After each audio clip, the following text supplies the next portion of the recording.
Hello world, I am Bitbender, and this is the last episode of Outer Wilds. Today we're going to be looking at Easter eggs, we're going to be looking at some alternative endings, and just see what other trouble we can get into.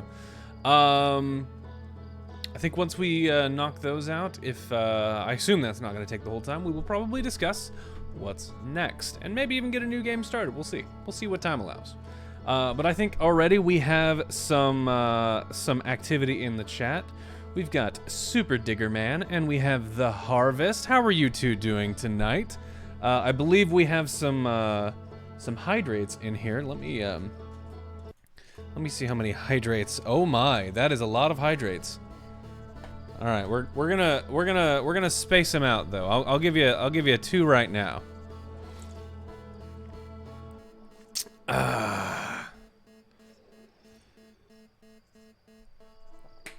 Oh yeah. That's good water. I owe you 8 hydrates. We'll definitely catch up. Okay, well, what I know so far that we need to check out, or at least what Fish6 hinted at the end of last stream, is that we need to check out the moon, the volcanic moon that is orbiting not Brim Hollow. Brittle Hollow. Played the whole dang game. I can't remember what the planets are called. Brittle Hollow, which is Hollow's lantern. It's like Hollow Knight. There actually are some ideas already. If you let me drop the Discord link. I don't know if you're already in the Discord. There are already some suggestions going on in the suggestions channel. If you want to drop some in there as well, we will definitely discuss those ideas as we go.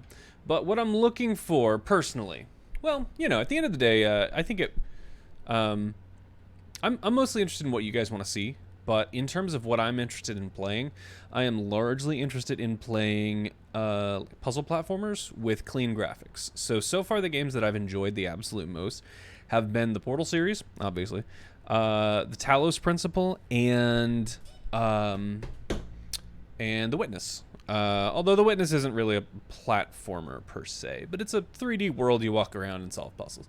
So something in that vein. So that's mostly what I'm looking for, but I'm open to whatever. I'm also open to, I think I dropped all these in the Discord. I'm also interested in just puzzle games in general, or just general thinking games. I like to think. And then games that induce a state of flow is what I'm looking for. I'll probably repeat all of this later. I figured that was you, The Harvest. You like to change your name around a bunch. I have an idea. You should try Ori and the Blind Forest. It's an absolutely great game. That's a Metroidvania type game, isn't it? I've never really actually gotten into those. Okay, we want to. Can I? Go? Oh no, there's no rumors for that. I can't. All right, that's fine. We know where it is. We've wasted a little bit of time, but I don't think we'll need that much time.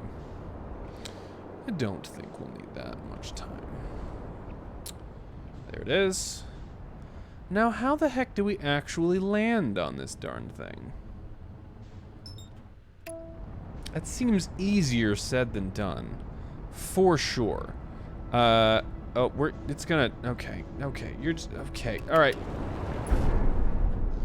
Good job, autopilot.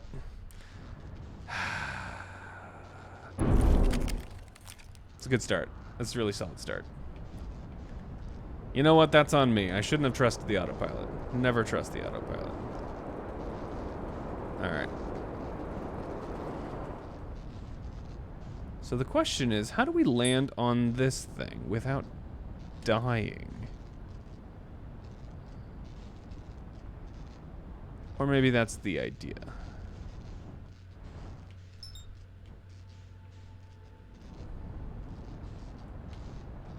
Hello there. Hello there. If it isn't Unlimited Breadsticks himself. How are you doing tonight, Unlimited Breadsticks? Hello there. Hello there. We have Soul Infinity as well. Anybody heard from Fish Sticks? Excuse me, what? Oh, it's broken. Oh. Kind of figured that was gonna happen.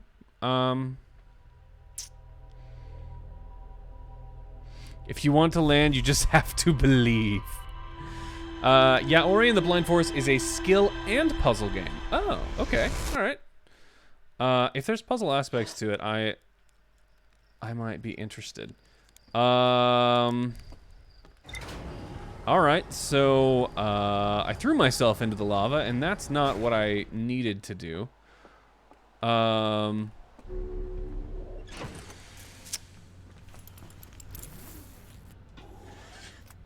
Has anyone seen Fish Sticks tonight? Or is someone else gonna be my Jarvis for tonight?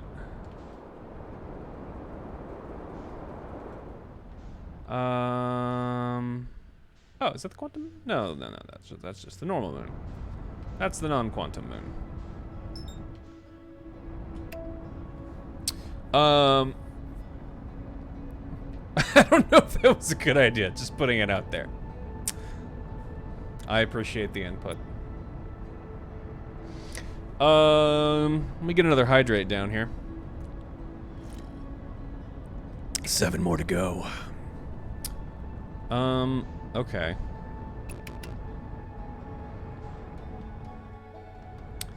So I don't know if he was just like trolling me. If there actually is even a way to land on this thing, because it just mostly just seems like death.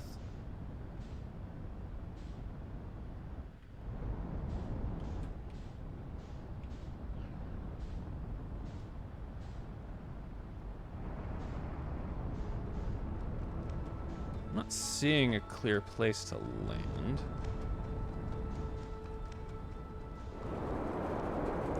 Okay, let's chill out for a second here.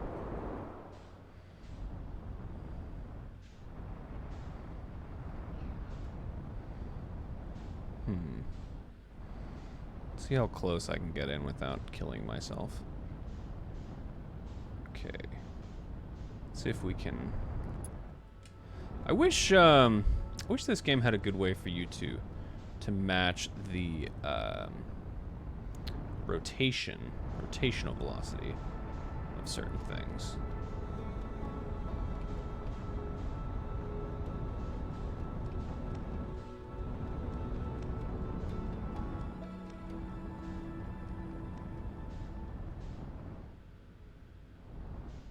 Huh.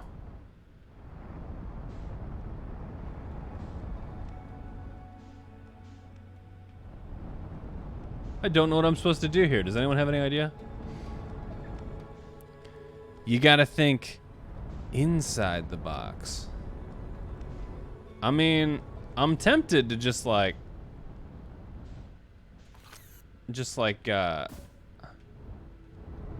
Oh, that was weird.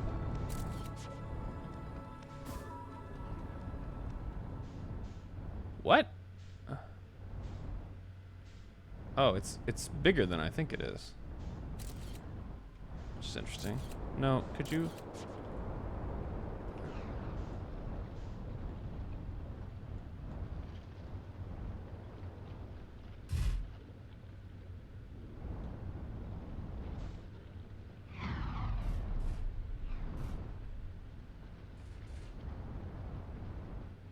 Trying to do a nice landing here. I feel like we're just gonna slip off into the lava.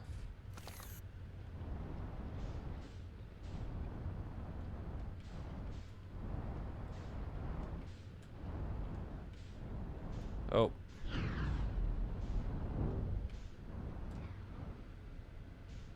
YOLO?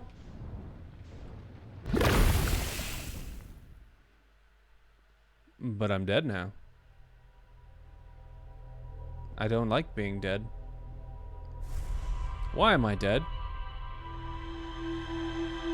Help me out.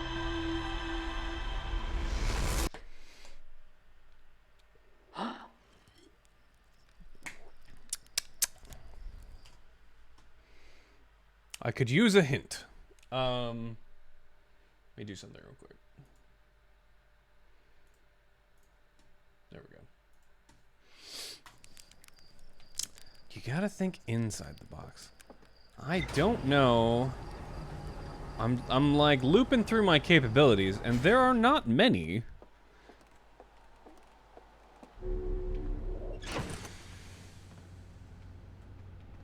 Hello there. Hello there. Fish sticks, I've been waiting for you. You're awesome. Thank you for stopping by. I have fallen into lava twice now.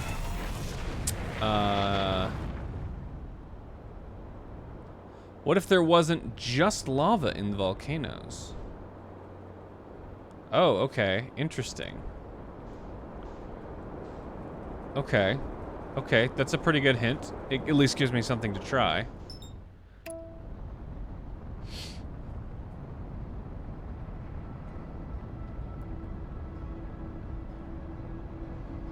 Fish sticks, how are you doing tonight?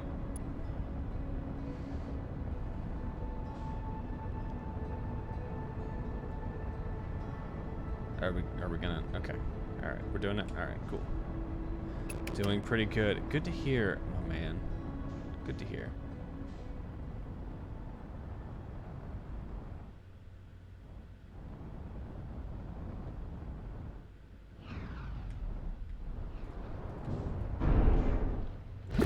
Ooh, almost. Okay. Interesting. Interesting. Okay. All right. We're probably gonna throw ourselves into lava a few more times here, just so you're prepared. But yeah, I'm doing pretty good tonight too. I think I've got 7 more hydrates. Here we go. Here's one. Oh yeah, 6 more. 6 more.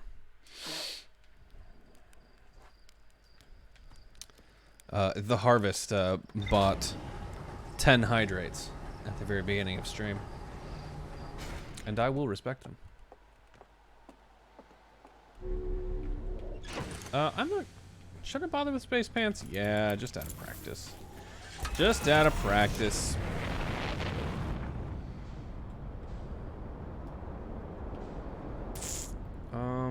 Where is the dang thing? There it is.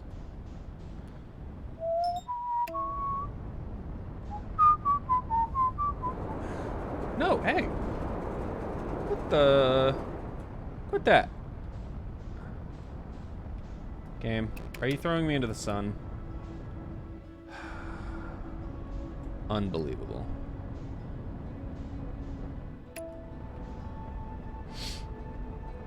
Fishy says, played some more D&D last night.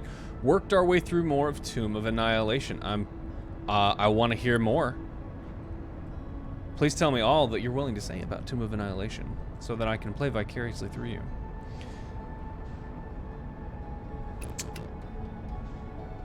Oh no. Hang on, let's not do that. Let's not do that. Hang on. My wife Red Winged, also a streamer. Check her out. She trying to focus and talk at the same time, and I'm not good at it.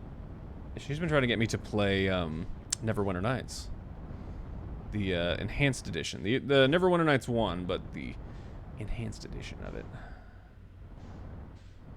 Okay, so it's that one. And I don't know. Would you guys be interested in seeing that if we played it on stream?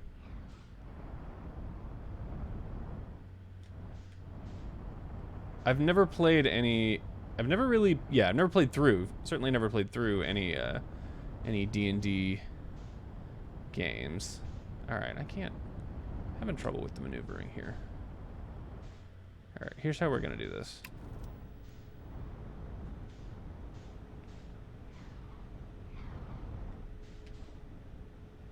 Why is it not letting me go this way? Am I just not keeping up with it? I'm not keeping up with it. That's what's going on.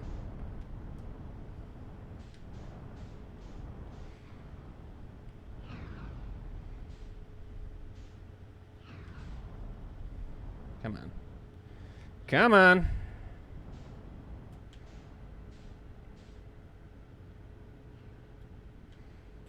I have to say, I have an enormous amount of respect for these game developers for doing things in such a realistic way, actually implementing Newtonian physics. I was watching that documentary, and they were talking about how the way they did forces on the player were basically anytime there's a force on the player, they actually instead apply a force to everything else in the whole solar system. Come on, come on. Oh crap.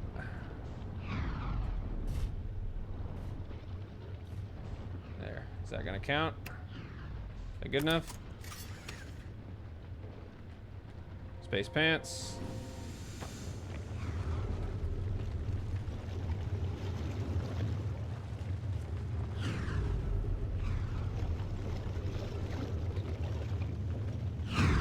Woo-hoo-hoo!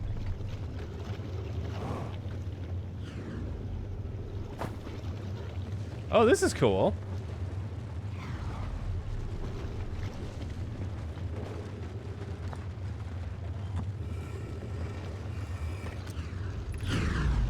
Jeez, it's terrifying.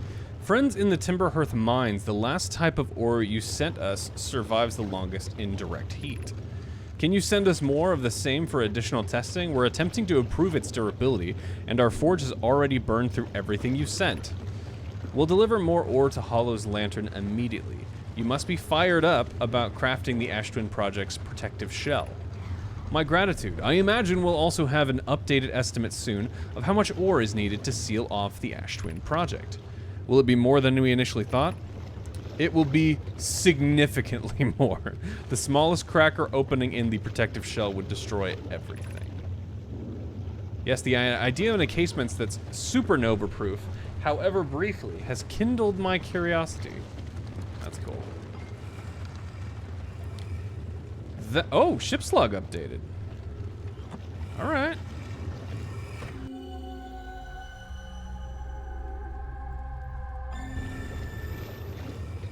All right. All right. Ah! Jeez.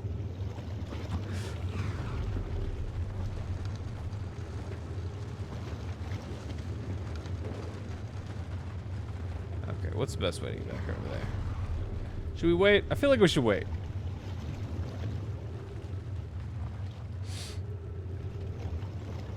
Oh, hey, thanks for the shout out. Oh, there's no wife command just yet. I need to work on that. One of many commands I need to add.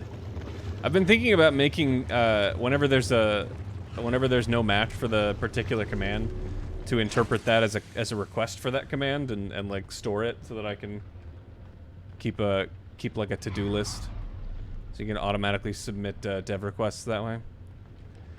Is there anything else here, or did I cover it? Was that it?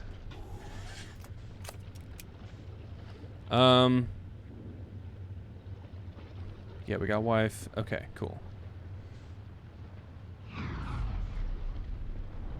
I'll try to make it out of here. I don't know if it's gonna happen. All right, we did it.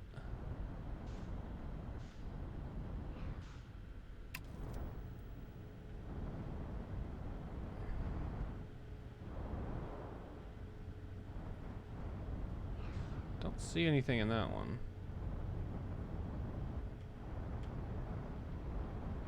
Nope.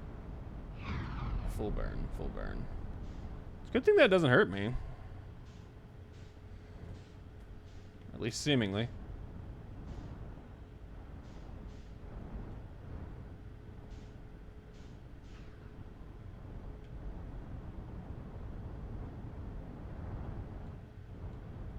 No. Nothing there either.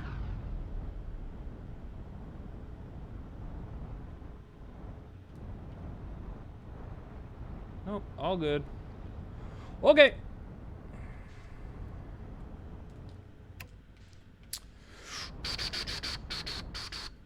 All right. Fishstick says, basically, I'm the only one in our group who's really good at solving the puzzles. I even asked my DM, hey, I know I don't play the most intelligent character, but is it okay to speedrun the puzzles if I figure it out? And he said my group is like, please, please, please just help us blow through the puzzle part. That was, I will say, there are some puzzles that are on there that are just kind of insane. Like borderline, like, why would you even think to do that? And then there's others that are genuine challenges. I really enjoyed some of the challenges in Tomb of Annihilation. I think my D&D party was more balanced. I think there were a few puzzle solvers among us. Okay, Fish, what's next? What else do you want us to see? I believe we have three additional alternate endings. We've seen the "You Broke the Universe" ending. We've seen the "You Are Dead" ending, and we've seen the happy ending. I guess maybe one of those endings might just be, okay, see you, Harvest. I guess one of those endings might be the ending where you don't have the Nomai with you, so maybe that counts for one of them. But I guess I could look up a list, but if you're willing to guide us tonight, I would appreciate it. Did we just lose track of the sun? Oh, you did mention something about trying to outrun this supernova. What am I looking at? Why does it keep going in and out of focus? It's weird. Not in and out of focus. In and out of existence is what I meant.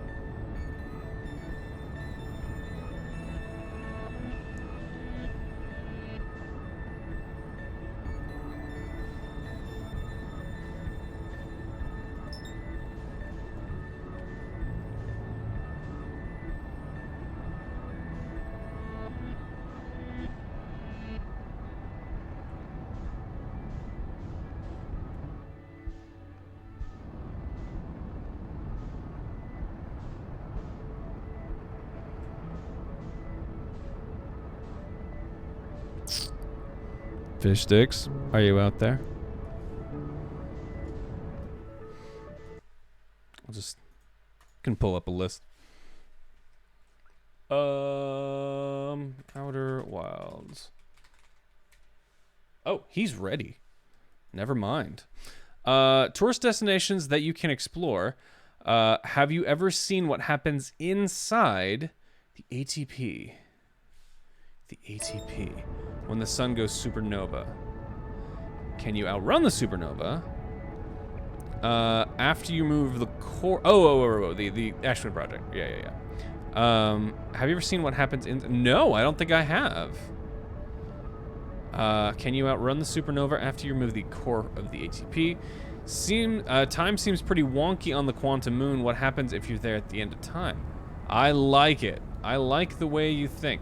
I assume that in none of those cases, well, obviously not the outrun case, I assume in none of those cases I can meditate to get to the end of time, right? I'm kind of curious if I take the... Although I am kind of curious if I take the thing out and then meditate. I imagine it would just say you're dead. Okay, all right. Okay, well, thank you for stopping by, my dude. I will see you later.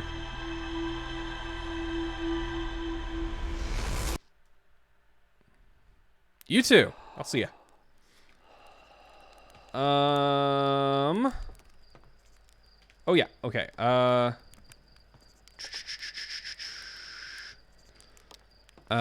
But you can nap at a campfire to burn most of the time before hopping in. Yeah, I was thinking that. I'm trying to calculate. No, not that.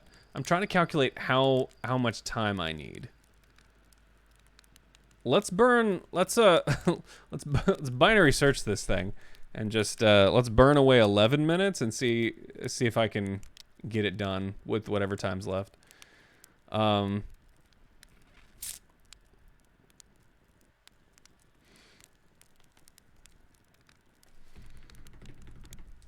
Come on. Go faster. You'd think it would keep speeding up. Is it continuing to speed up? I feel like it would speed up faster.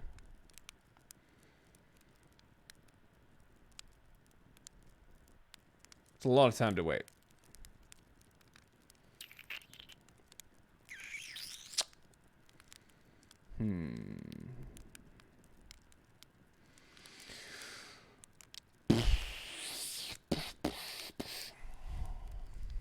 The harvest left before I could do all of the hydrates.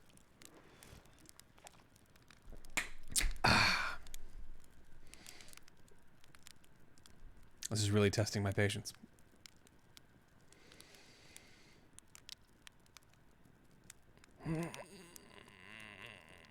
Okay, that's good.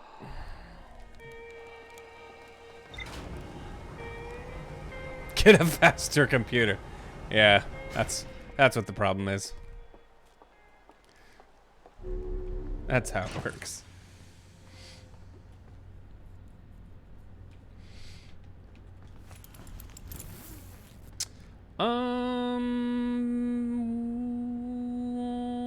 I wanted to see what got updated on the ship's log. Oh, okay. Just an extra little thing. Cool. Anything else? All good? Cool. I like it. It actually is based on your computer?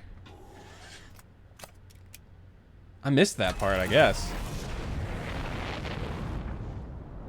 I mean, I guess the crazy thing to me is that they're actually doing physical simulations, I believe, even for the planets. Like, the planets are not in a like procedural cycle. Like, they largely end up that way, but theoretically you could, like, I mean, if you could create enough force, you could knock some of the planets off their actual orbits. Which is crazy.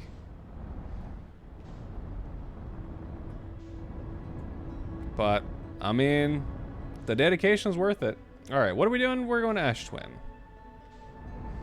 And we're going to try to not run into the sun. Not this time, anyway.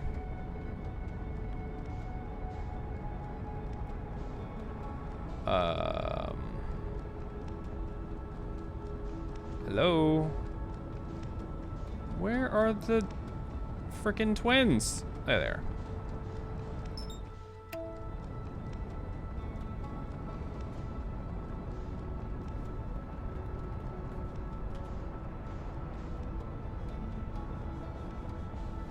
Well, now I'm disappointed that my computer's not fast enough.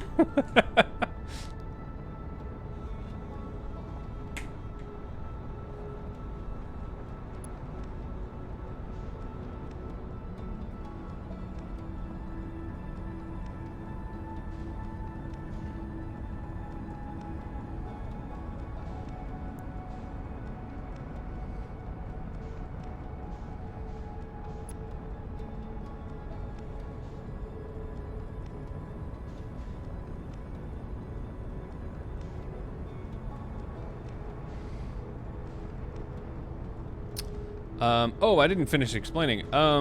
So the one of the reasons why they do the thing where whenever there's a force on the player, they actually apply a force in the opposite direction to everything else. The reason for that is because of floating point error. So with bigger and bigger numbers, you actually end up with less precision as you go out. And so the farther, like, let's say you made 0, 0, 0, 0, 0 on your coordinate system. Let's say you made that the sun. And there's some great demonstrations of this. I think Jabril's actually did a really great video on it, if I'm remembering correctly.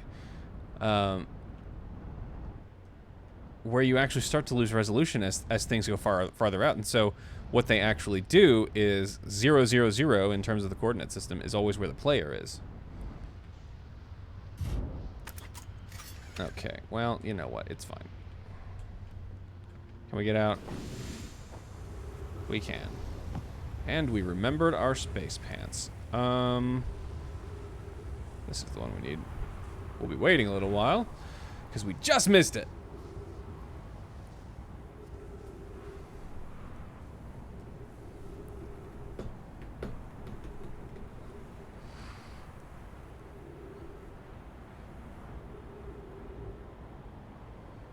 Oh, Zombie streaming and Red streaming. Very nice. She's playing some Neverwinter Nights. She's never actually completed the main story of Neverwinter Nights, and she's been wanting to do that.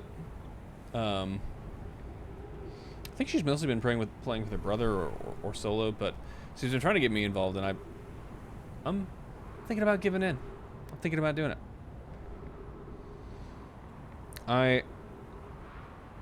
I've always been a little bit skeptical about the D&D PC games, because the main thing that the thing that I really love about D&D is that essentially anything that you can get the DM to agree happened.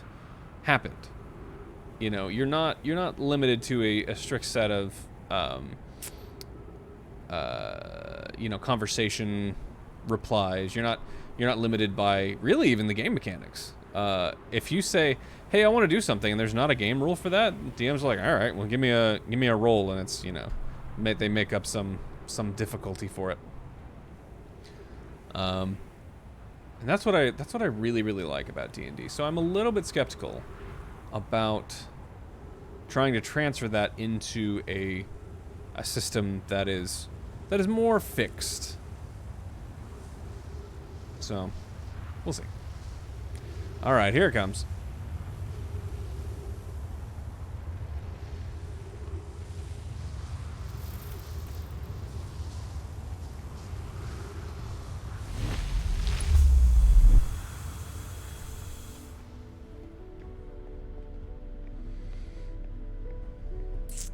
Okay, so do we want to try...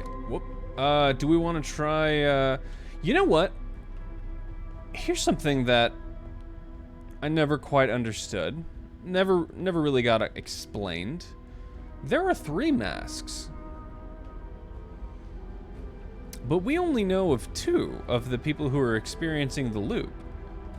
Or is it implied that, I can't remember her name. The Nomai that was on the Quantum Moon, is she supposed to be the other one? She is supposed to be the other one?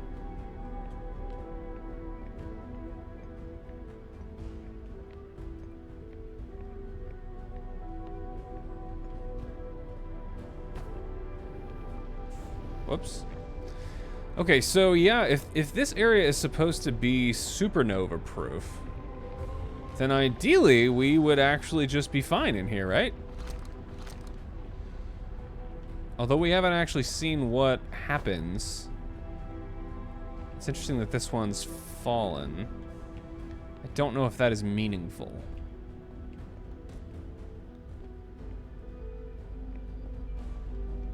Huh.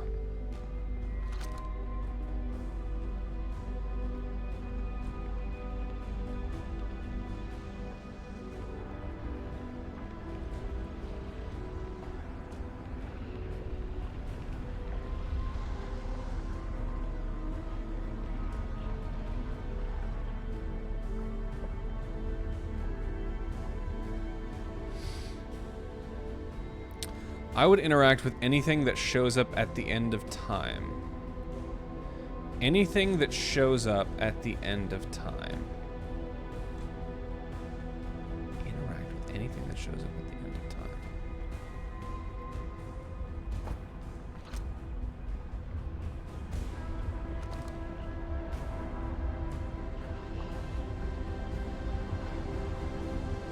Like I'm not sure what you mean. Like once I've waited for the end of time, which I presume I'm going to survive. Maybe. I don't know what's gonna happen if I'm in here. I'm trying to remember exactly how the mask functions. Okay, it will make sense closer to the end of time. Good to know.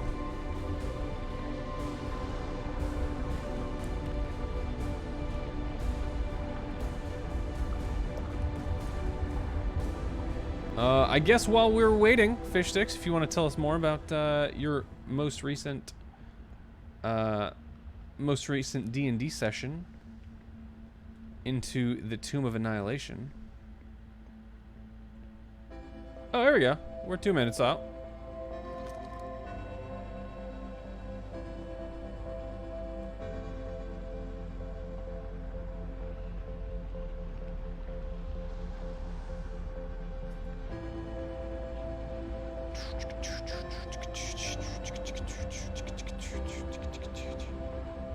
Looking around for anything that changes.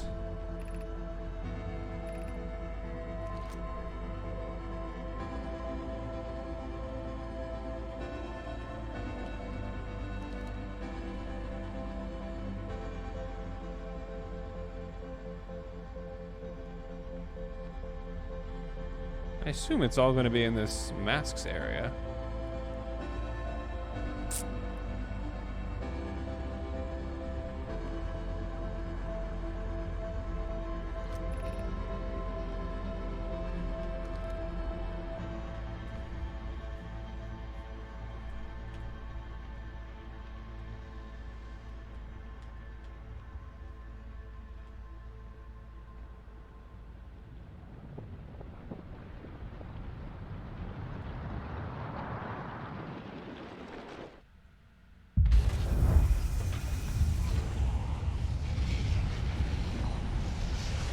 Oh.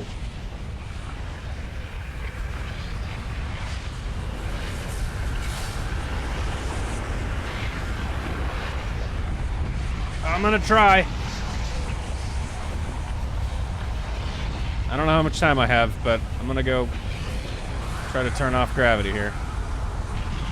I might miss it. Aww. Aww. I missed it. Oh, it's all good. It's all good. We're just having fun. I'm gonna have to go back here a few more times.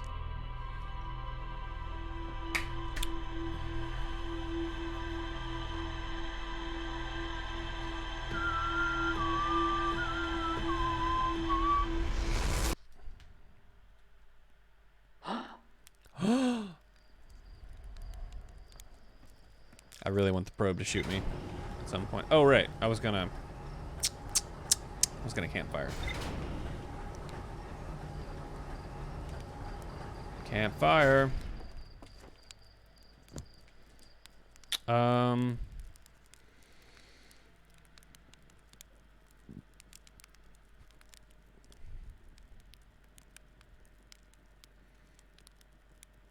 I want my computer to be faster.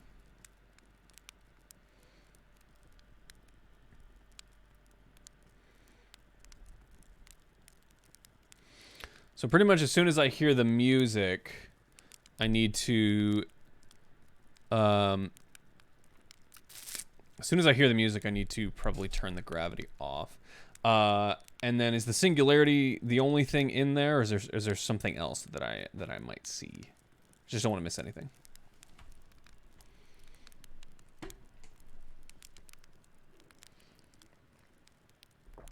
Cool.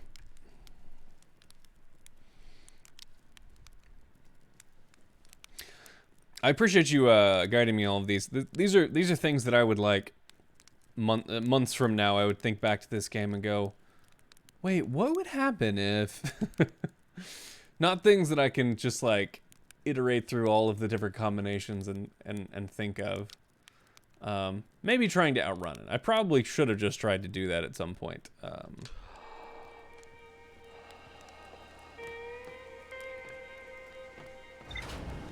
But it'll make the next loop interesting. Oh, I like it. That's what I like. So this is an Easter egg and not an ending.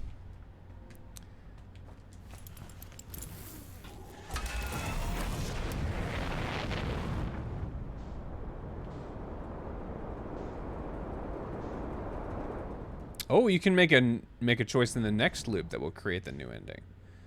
Oh.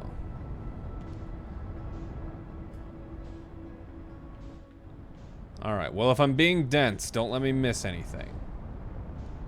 Where am I trying to go? I'm trying to go... Twins. You're gonna take me through the dang sun. And I'm not having it. No, not that. Not that. Put that away. You're gonna take me straight through the dang sun.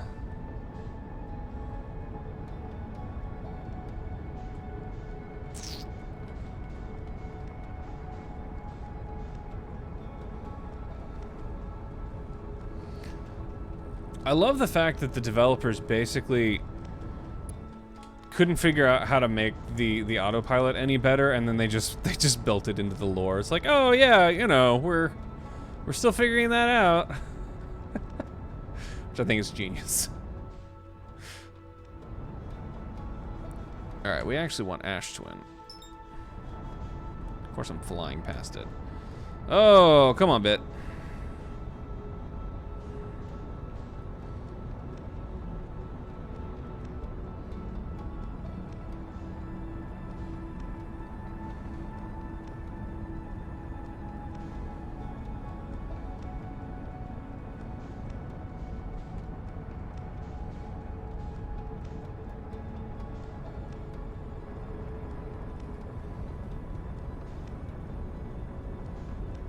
Wait.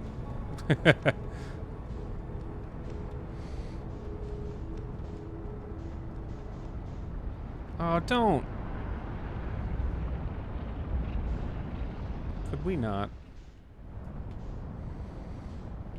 Freaking sun. I'm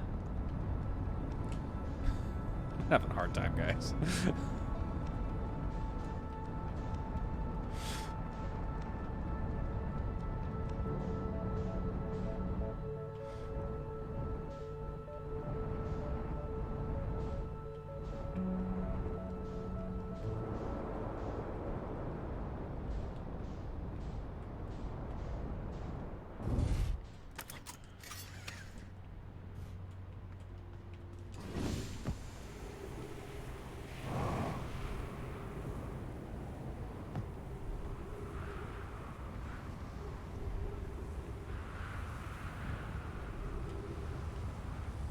How perfect was that timing? Was it perfect? It's pretty good. It's pretty good. I'll take it.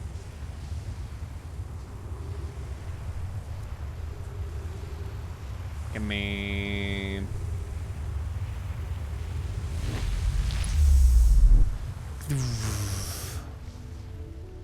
Alright, let's hang out by the thing. By the gravity thing.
I'm trying to think what else I learned from the documentary. I thought it was cool that Masaoka was involved. I was always a big fan of his from his Heroes days.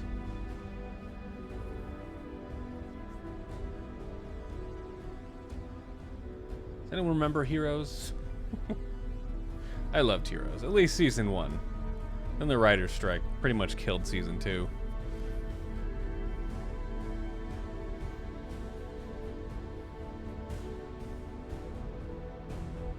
Save the cheerleader, save the world. Darn right. Soul Infinity, who is your favorite character from Heroes, including the attempted reboot. Hero's pretty solid. I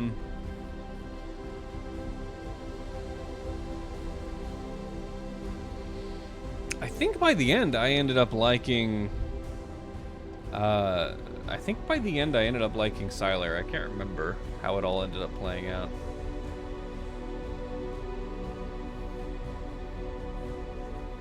I feel like saying I like Peter is the obvious choice. He's like one of the main heroes and like god tier, you know, powers. Oh dang, Fishstick's coming in hot. Fishstick says, so basically we made it through some more tombs in front of Unk's tomb and was like, yo, this hallway is sketchy AF. Who puts a chest at the bottom of some stairs? But we searched for traps along the walls and staircase and didn't find anything. So we looked at the chest and boom, a ball fell from the ceiling and almost crushed our rogue halfling and sent our tiefling warlock into the acid pit, which we then had to work together to pull him out of before the acid took him out completely. I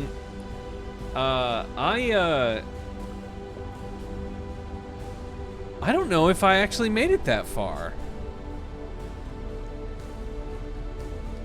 So there's Fishsticks. I hope this isn't spoiler for you. This is not terribly interesting, but there's a part of the tomb where there's like this big circular, like vertical circular.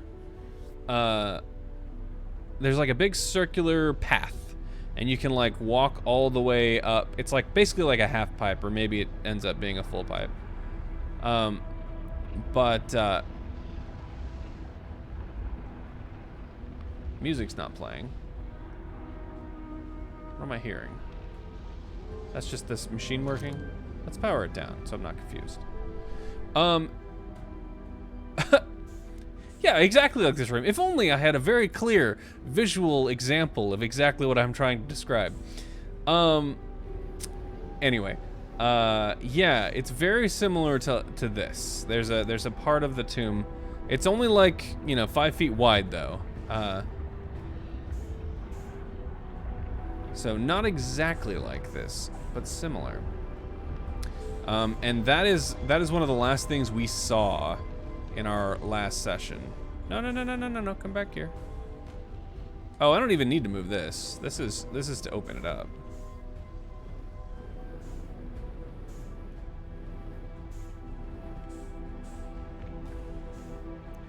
So, have you seen that room? Have you seen the thing that I'm talking about? If so, we have not seen anything, or I have not seen anything past that. But I don't really know if we're gonna continue though, is the thing. So I don't want you to have to worry about spoiling it. Oh, you have not? Okay, all right. Well then, it's entirely possible that we went to different parts. Bow. Here we go. Here we go. So now we just need to wait for this to open.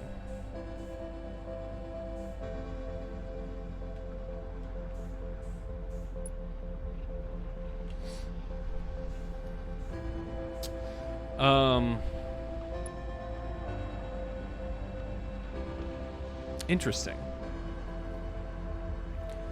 Hey, what's up, Life of Lotus? How you doing? We're waiting for the universe to end.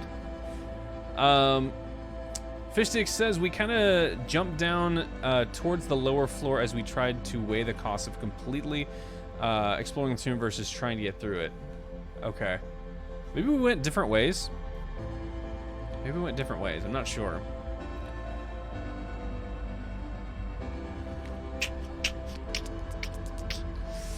Near the end of the universe, this icosahedron is going to open up, and we will touch the singularity inside of it. Life is Lotus. How are you doing tonight?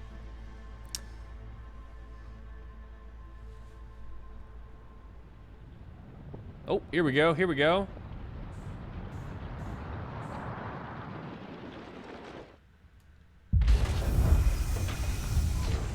There you go. There you go.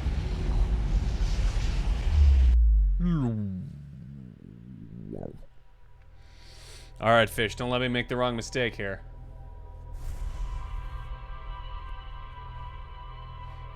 Or a mistake here. Don't let me make the wrong decision.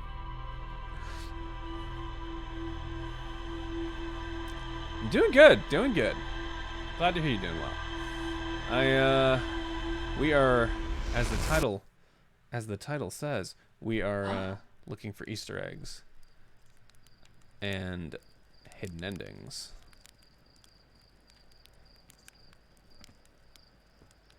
Okay, fish, what's different?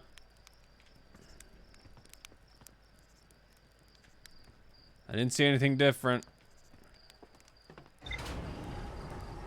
Check your map. Okay. Okay, not that map. Can't access that now.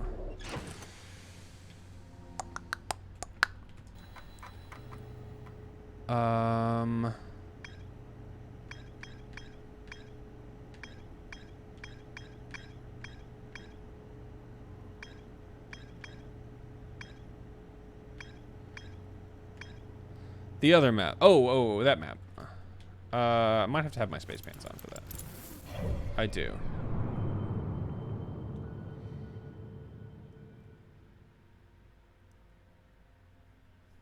Oh! Well, that's a problem.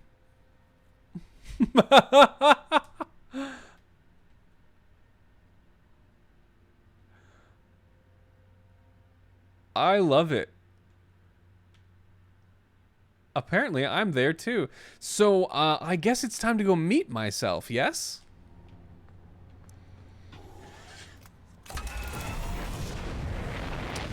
This is a really cool game. You're seeing some end game stuff, so a little bit spoilery. Just giving you a warning.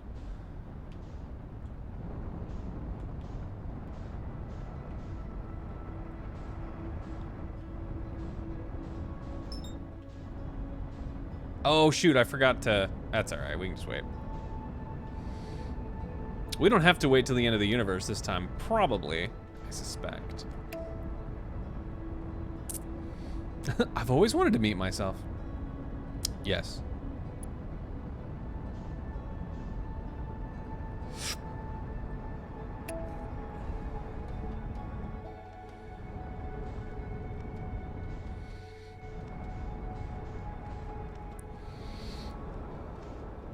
Fish sticks, what would you do if you could hang out with yourself for a day? Paradox free.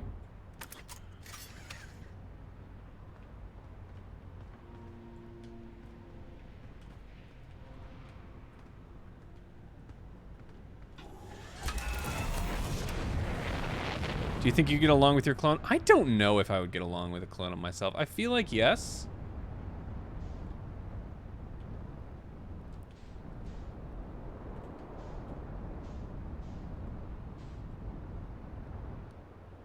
Probably try to prove it's truly paradox free. That is ethical in a way.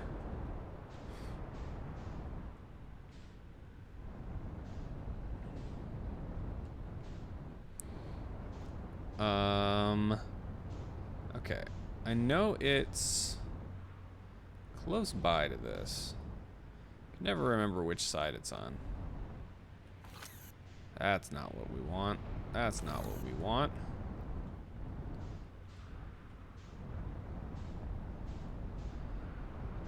I'm gonna say it's over here. It is over here.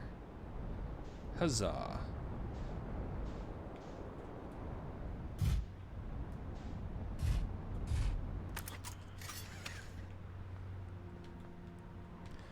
Yeah, Life of Lotus, I definitely recommend this game. If you like mysteries and you like exploring, really, really solid game.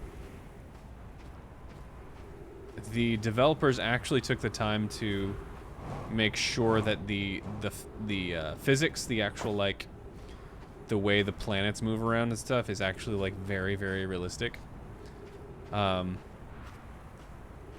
So like everything that's moving here is actually, they're actually calculating like gravitational forces and stuff. which is crazy to me.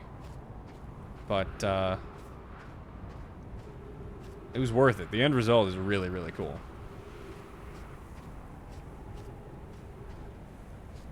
Not everything is fully simulated, like so there's a pair of planets here. I'm on one half of them, called the Hourglass Twins, and sand is falling from one to the other, and it's not like simulated sand or anything. And the sand that's on the one that's, you know, the sand that's on the one that's increasing is just, both of them is just a ball of of sand that's just increasing or decreasing. But the effect is, it's pretty cool. There's the other one.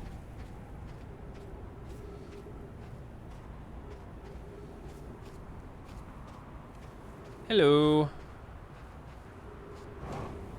But yeah, very cool game. Definitely recommend.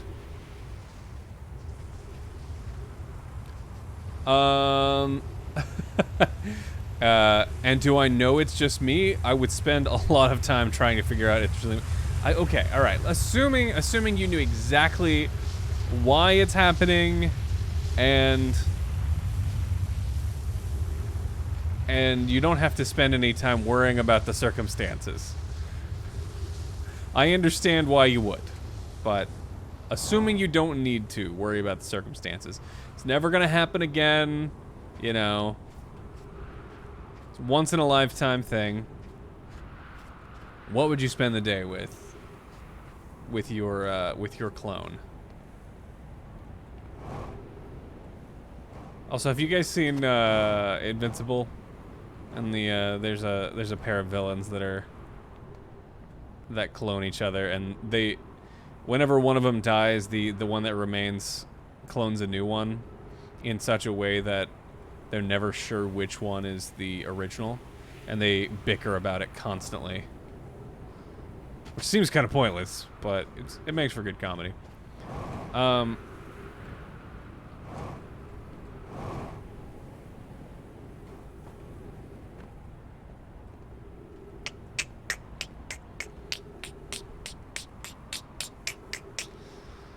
You talking about Invincible? Yeah, there you go. Yep, that's exactly what I'm talking about.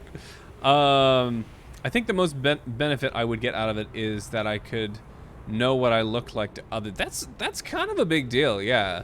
Like, because if you think about it, you know, you've seen what you look like in a mirror or whatever, but like you haven't, because what you see in a mirror is, for one, it's reversed. You know, it's flipped left, right.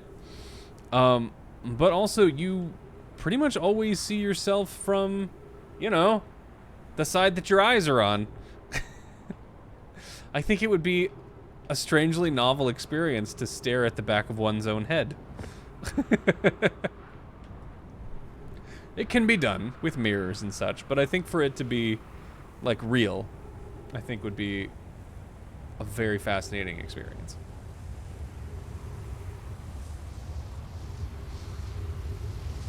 Maybe identical twins feel this way already. I don't know.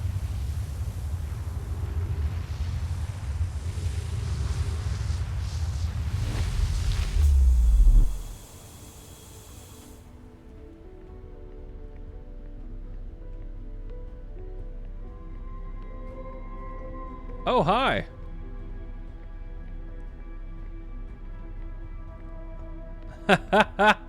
Talk to self. I like it. This is so cool.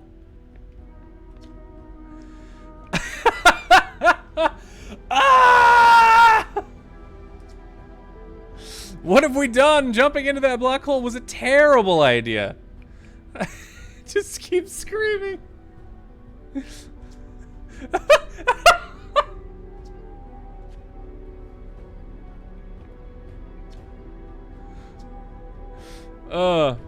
If you're me, then I'm as confused as you are. Do you think we have the same memories? Good question. Let's see. I remember all the time loops, including the last time loop when I jumped into the black hole and here. Me too. Sounds like our memories diverge at the start of this loop. Same, except I woke up at the campfire, like always. It makes sense one of the two versions of us would start at the campfire as usual. Hey, what do you think would happen if you don't jump into the black hole again at the end of this loop? Guess we'll find out. At any rate, it's been good talking to you. Me, incredibly strange, but good. See you around. This is the greatest day of my life. Sure, 2 of us is great and all, but is it the greatest? What about the day, you know, what about that? What about the day we, you know, what about that one? Are you talking about the day what? No, I'm talking about the other one. Oh, yeah, that makes one more sense. Yeah, now you got it. That was incredible. That is an interesting aspect of if you did have a conversation with your own clone, is you would know exactly what the other one's thinking pretty much all the time. I mean, there'd be some divergence just through, you know, random chance or whatever, but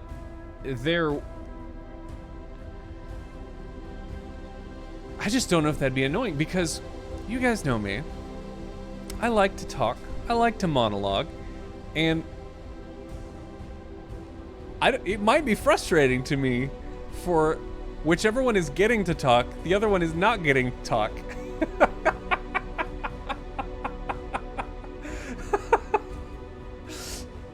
I think I'm learning about myself. Yeah, now I get it. That was incredibly okay. But today is probably the next greatest day of our life after that one. Wait, can you read my mind? Definitely no. I just have the same memories of you, except for this loop I made. I started this loop by popping out of the white hole inside the Ash Twin project. Since in the loop before this one, I jumped into the black hole.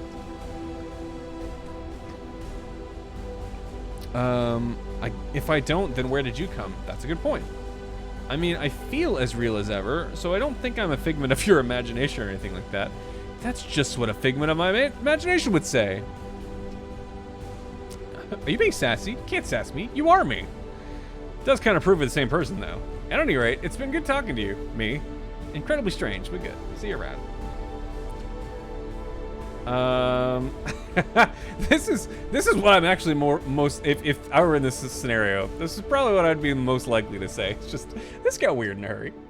Yeah, duplicating living beings probably wasn't what the Nomai had in mind when they built the Ash Twin project.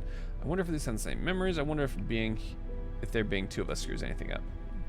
Yeah, we're talking to each other and nothing exploded yet. Yeah, it's a pretty novel experience. Gossin always says that means the date's going well. Maybe the universe doesn't mind 2 of us. Hopefully not. Besides, an extra version of us is definitely better than if we'd created an extra anglerfish or something. That's not just setting the bar low. That's setting it at tripping height.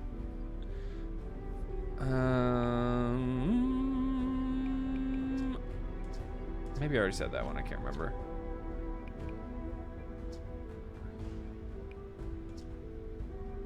Yeah, I think we're retreading here.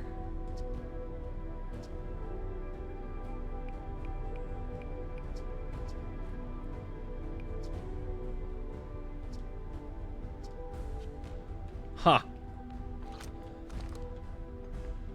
So that's what we look like, huh? That's a cool look. I'm sorry, do we have a hatchet? Have we had a hatchet this whole time? Feels like that could have been useful at some point. But if you're not getting to talk and the other one is, aren't you still hearing yourself talk? Yeah, I guess. At the moment of the split, I think you can guess what the other you is thinking, but I think after time passes, your separate experience might lead to different thinking. I agree. Space Hatchet. The reimagination of Hatchet. Ah, yes, this is no ordinary hatchet. Also, we have like a cable? Like, seems like that would have come in handy a few times too.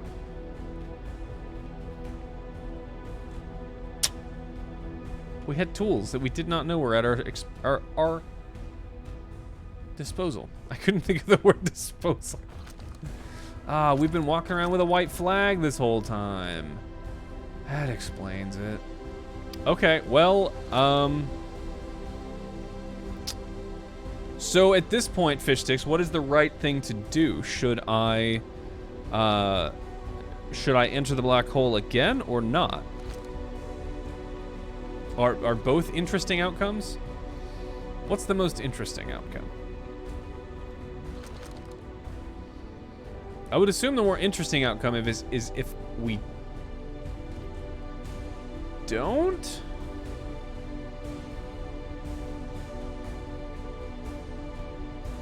I'm trying to think through it.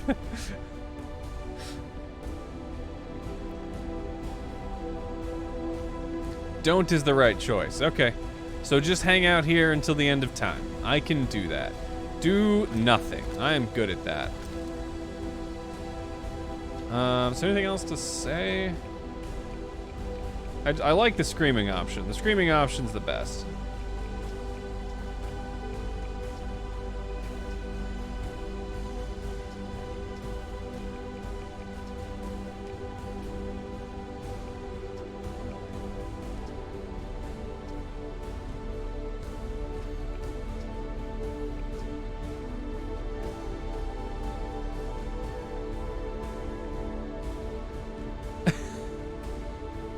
What is he doing?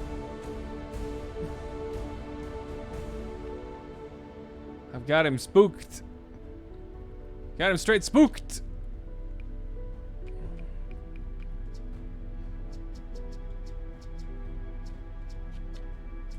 I guess we're fine now. He got over it.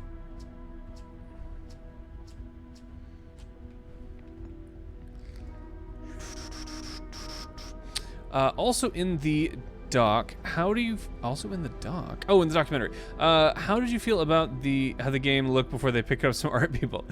It looked a little rough, to be honest. It definitely has a much more stylized and cohesive art style now. Afterwards, but you know, I mean, the whole thing started as like a student project, so mad respect there for sure.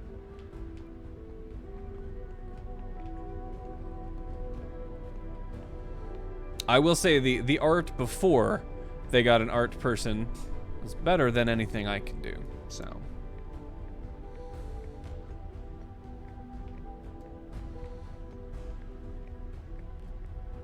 Jeez, will the universe end already?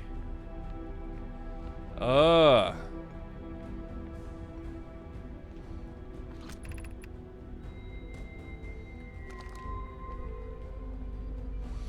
So after this, we still need to try to outrun the supernova. Now give me some, gonna have to wait a long time for that bit. Yeah, I know. It's a shame. Give me some parameters on attempting to outrun this thing. Do I already need to be... Oh, no. Crap. Great. This is what we wanted. Good job, Bit.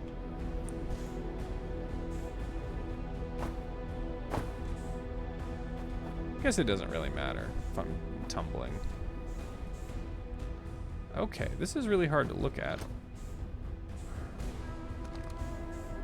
Okay, counter rotate. Counter rotate. Where even am I?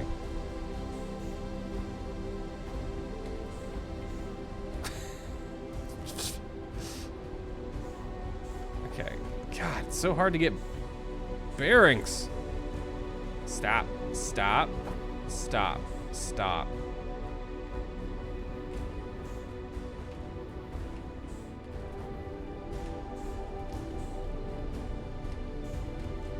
Can't get off of it. There we go. It's a little better. Okay, all right. Anybody sick yet?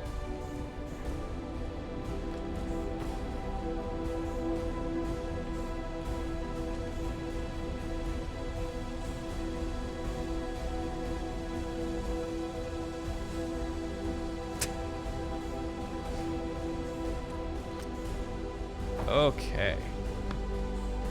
We almost had it. Yeah, that's what we want. That's what we want. frustrating thing about this is I also have to try really hard not to actually land on the warp.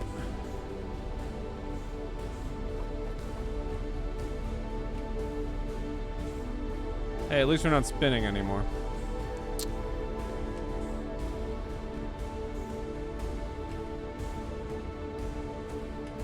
Can I just go up?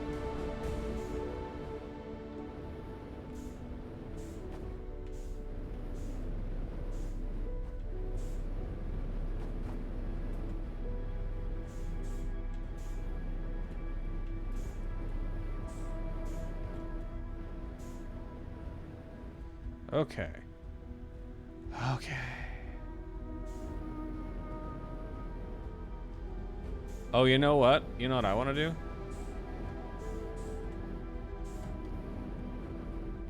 Got him. I want to turn off the gravity and see what happens to him.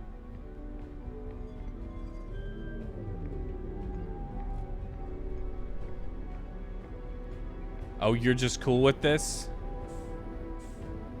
You're just cool with this, huh? You're fine. No problem. Man, what a poser. I hate that guy. Okay, fine, whatever. If you want to outrun the supernova, hang on, let me make sure I don't do anything stupid here. Just sit here for a second. If you want to outrun the supernova, visit the quantum moon. Visit? You want to out? Oh, yeah. Wait. Is that all one run? You want to outrun the supernova and visit the quantum moon after... Oh, no. Two different things. Both after pulling out the quantum core.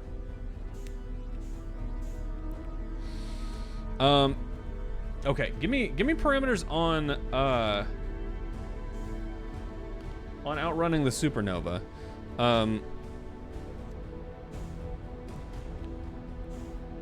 Do I already need to try to get as far away from the galaxy before anything happens? If I recall, at the edges of the galaxy, it just like turns you around. Recalling vaguely. I haven't been out that far too many times.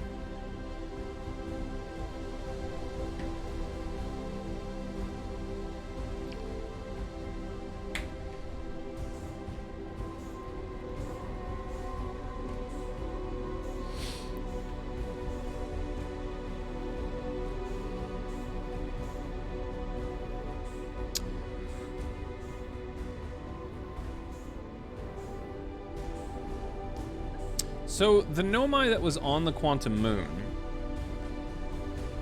is the other mask.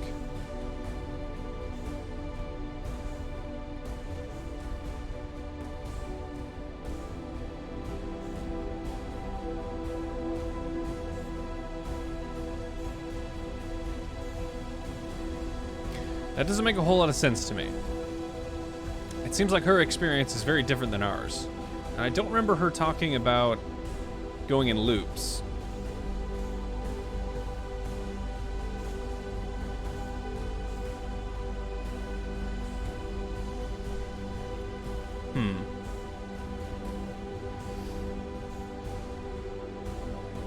That's a yes too. I want to be far away.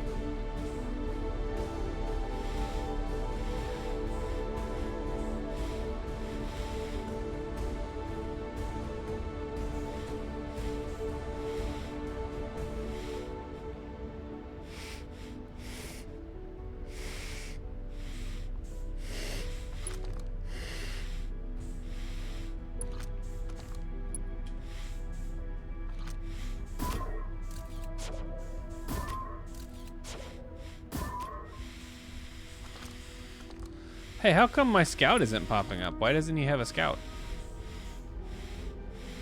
It's a missed opportunity to have a duplicate scout.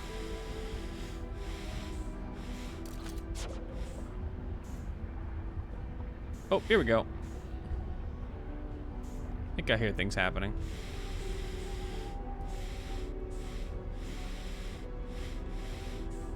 guess I can turn the gravity on again. Since it has no effect on him. Friggin' monster.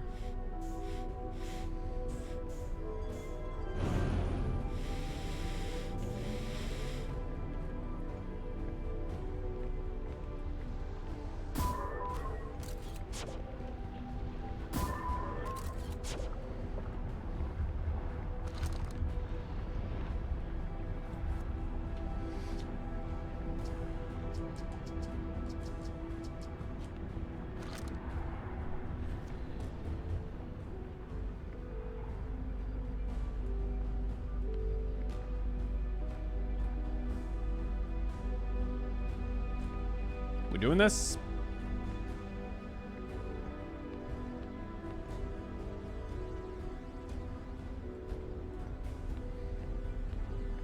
Okay, I definitely need to wait for half of the universe to use up its time each time. This is not exactly thrilling.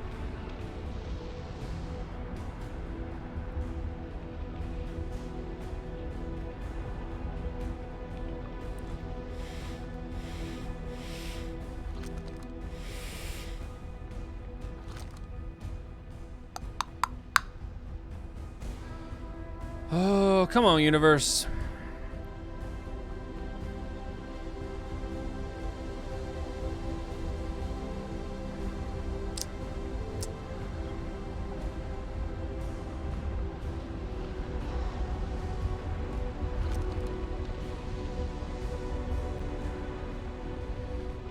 Oh, do we not even get the, we don't even get the music, do we? Or is this right here? It's it right here. This is it. This is it.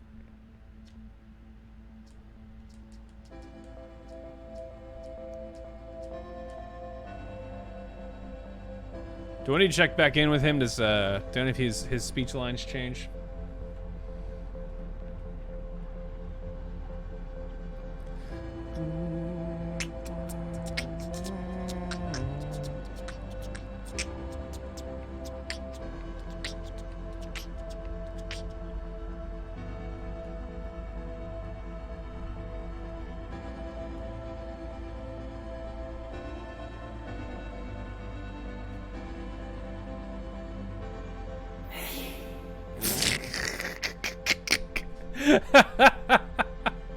I appreciate it. Sorry, it didn't spook me. I got the volume turned up and everything. Just, I don't know. Didn't do it.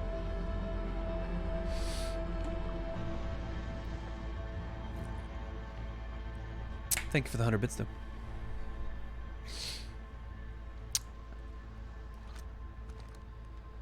I'm not sure how far out you have to be. I just tried to chase after the probe one loop and never got turned around.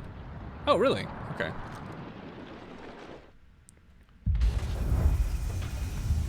Well, here we go.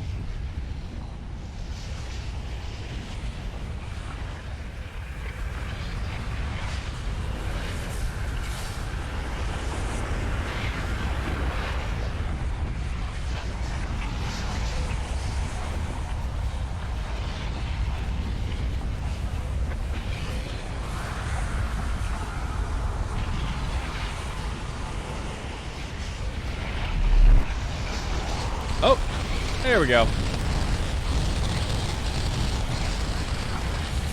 Beautiful.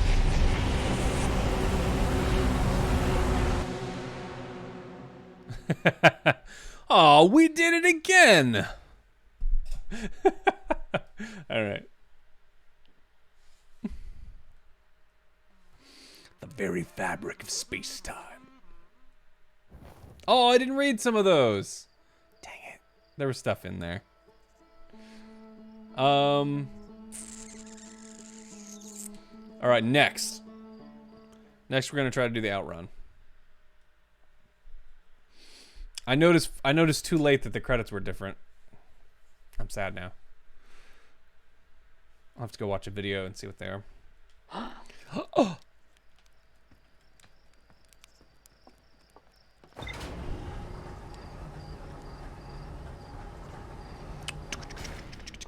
Okay, so... Oh, wait. We almost forgot. We almost... we almost had to wait around a little while again. Yeah, marshmallow, that's what I meant.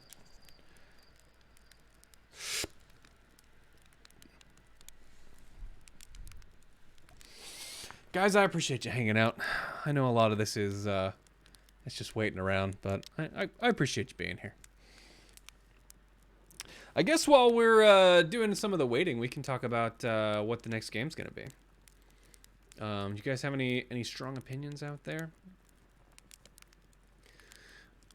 I feel like Antechamber is gonna be like the most in my wheelhouse game out there. But I'm open to trying something new, you know? Fish Sticks likes Antechamber. All right.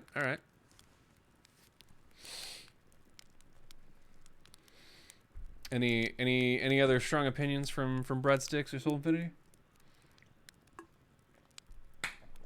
Or anybody else we got hanging out? We got any lurkers?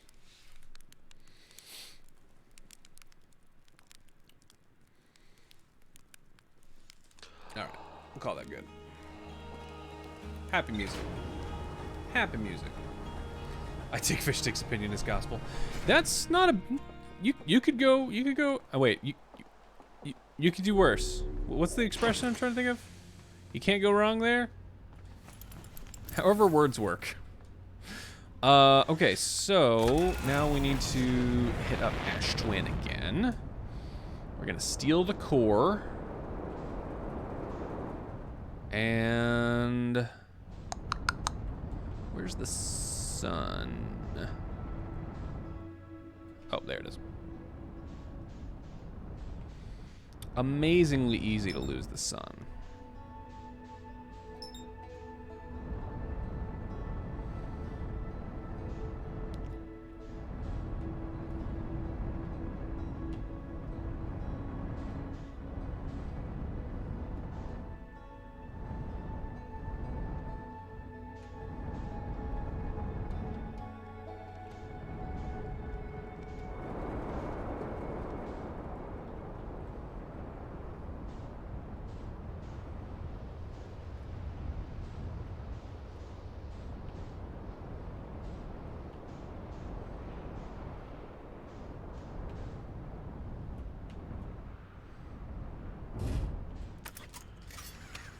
Gotta go fast. Oh, wait, I'm gonna need my ship. God dang it. Fine. I'm sad.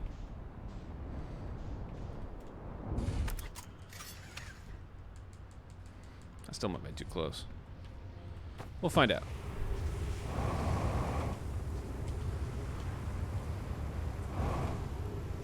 Watch this expertise.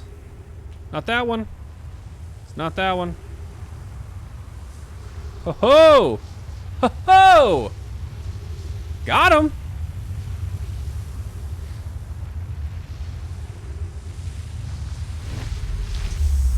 Alright. Now we want to steal the core. I feel like a good speedrunner would be able to figure out how to go back the other way.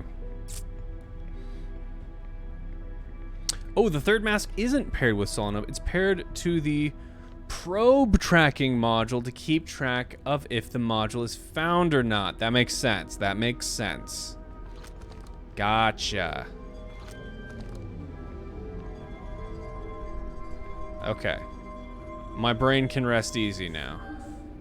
Because that didn't make a whole lot of sense to me.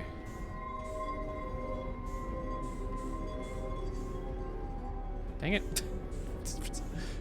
Hey.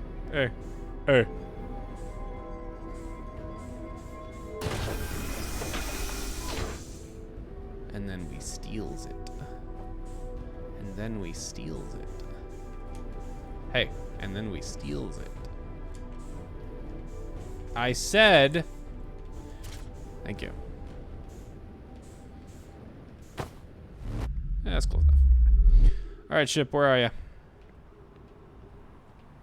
Ship, good job, ship. Way to go.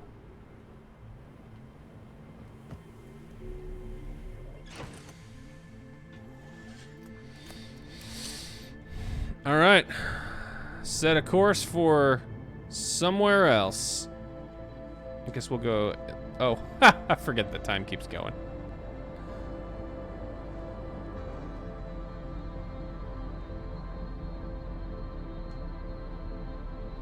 I'll try to stay in the same general plane as all of the planets.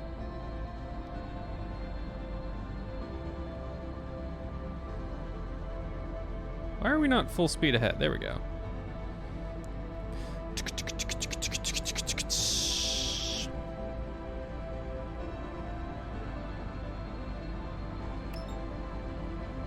You see what I'm saying? Oh, maybe all I had to do was just abort it. Just turn off the autopilot.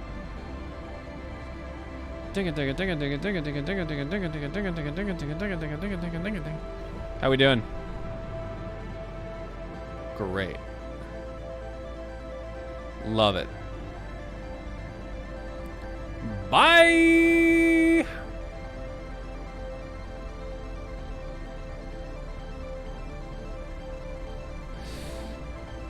It's my opinion that you give me all your money. Well, you can try. I kind of want to look back at it. Is that weird?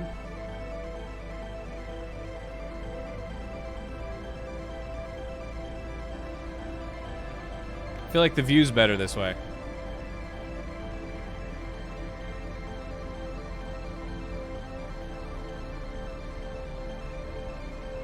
Let me know if this is a terrible idea.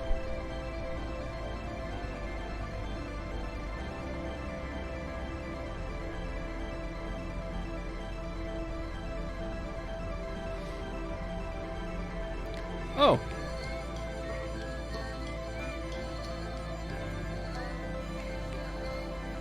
It's a little crazy at the moment. I actually already got that. I know that's an achievement. I actually got that like super early. Accidentally, I guess.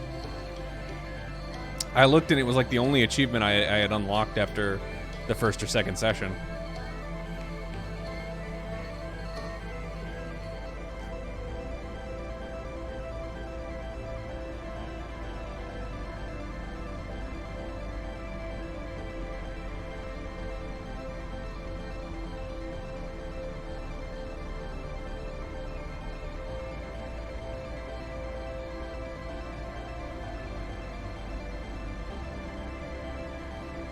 Is it gonna change to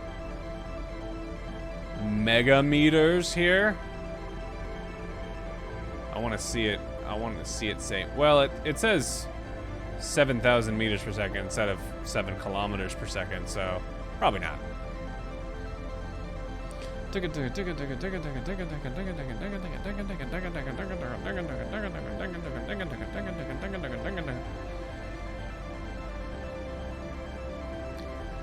Yeah, fish thinks that, I'm not sure if the shards harmonize. The shards, oh! That'd be interesting. Man, I wish that background music wasn't there.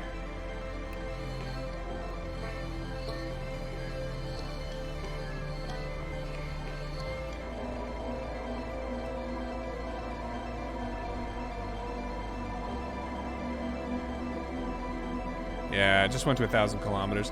Lame, I wanted to see megameters.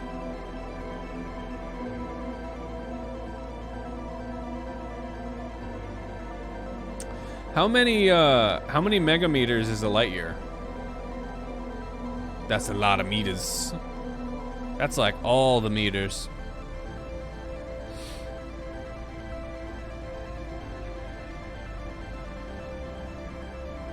Okay, Google. How many megameters per light year?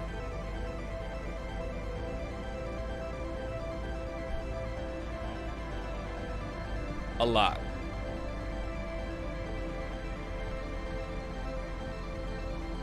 Like 10 billion.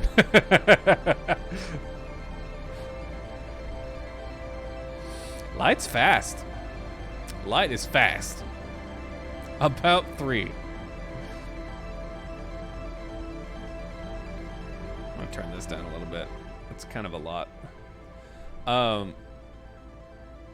One of the cool things I think about units in the way we've defined them is that we know the exact speed of light because we've just defined it to be a specific integer number of meters per second.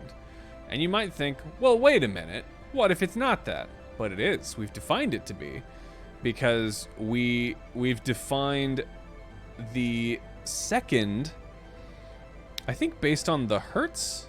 The second, I think, is based on the decay of cesium or something, and then the meter is defined based on the second and the speed of light.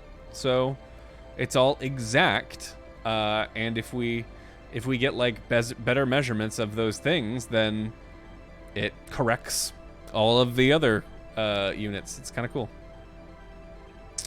The saddest part about being faster than light is that you're always in darkness. Oh man, I felt that. Oh man, I want to grow my hair out now. Cover one of my eyes.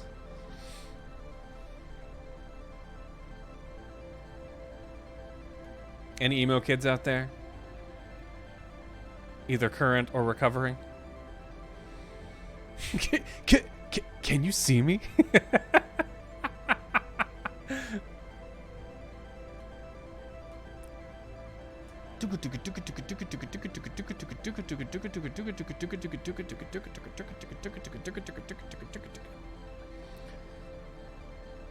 Do you know how far out we have to go?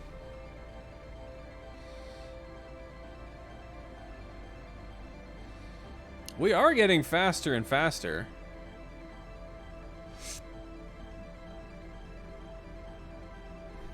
Okay, Google. What is the speed of light? According to Wikipedia, the speed of light in vacuum, commonly denoted c, is a universal physical constant important in many areas of physics. Don't stop talking. Don't keep talking. Okay, thank you. Yeah, we're not close. I mean, I knew that, but I just wanted to know how far away we are.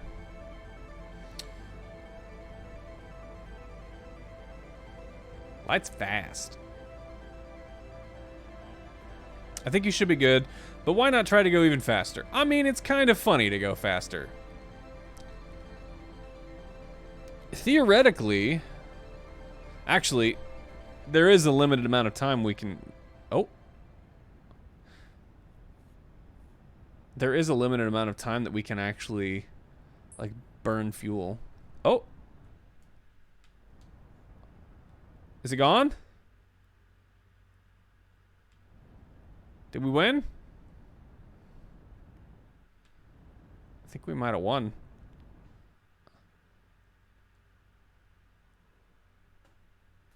Oh, crap. I forgot which way it is. Uh-oh.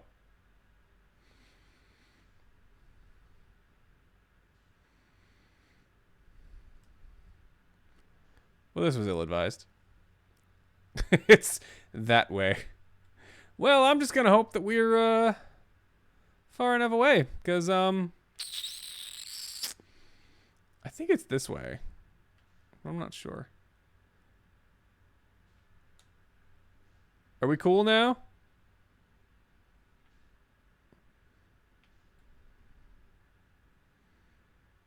Just wait for everything to just sort of twinkle out of existence.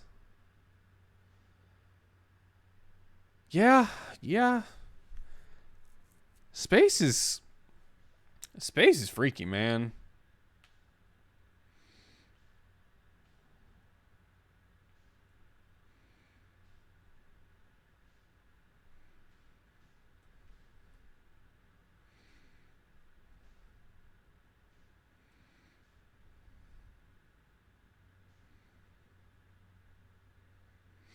It's kind of beautiful in a really dark way. Cause yeah, like that's an aspect of the heat death of the universe I didn't think about. So if you haven't already been exposed to this existential dread, basically the fate of the universe is for all of the energy to be spread out evenly. Oh, here we go.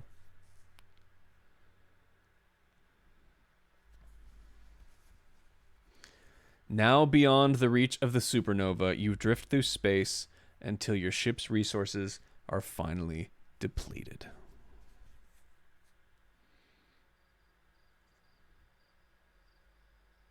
Boom, boom, boom. We did it. Okay. What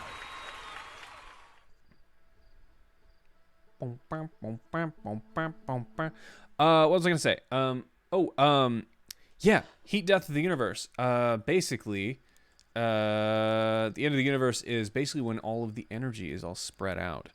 At which point, you can no longer, nothing really happens, because basically anything that happens in the universe is energy moving from one place to another, from a low entropy state to a high entropy state, which is just another way of saying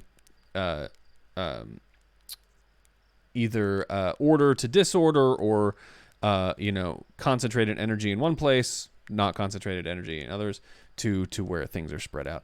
But something I didn't consider is that it would be dark. Because in order for light to be produced, yeah, it would be pitch black. In order for light to be produced, you have to have actions going on. Because if light is transmitting, then energy is still going, so the universe is still operating on some level. So the heat death doesn't occur until all the photons are done.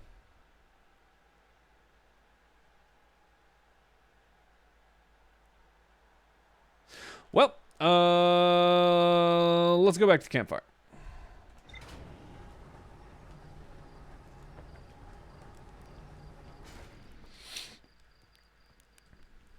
Yeah, the thing people don't understand about entropy is that, like, it has to do with, like, the net of a system. Like, people sometimes get confused and think that you can't, take a disorganized region of space and make it more organized. You can't on the whole, but if you can, say you've got some system, you can take one small part of that and make it well ordered. You can move the energy from one place to another. I mean, refrigerators work this way. Air conditioning works this way. Heaters work this way. So it's doable, but it creates the net entropy. It creates more disorder than it reduces. So entropy still wins. Entropy always wins.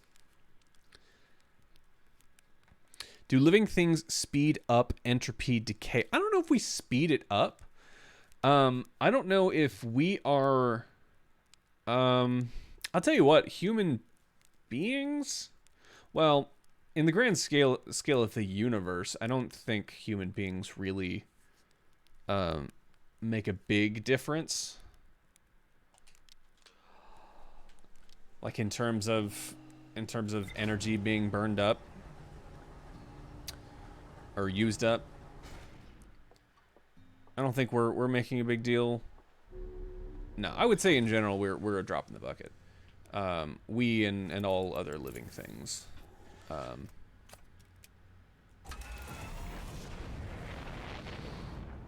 Oh, I misread your quote. Are living things... Oh, no, you asked something else. Are living things just vehicles to speed up entropy? Ooh. That's kind of dark, too. I'm sorry, is the interloper going backwards?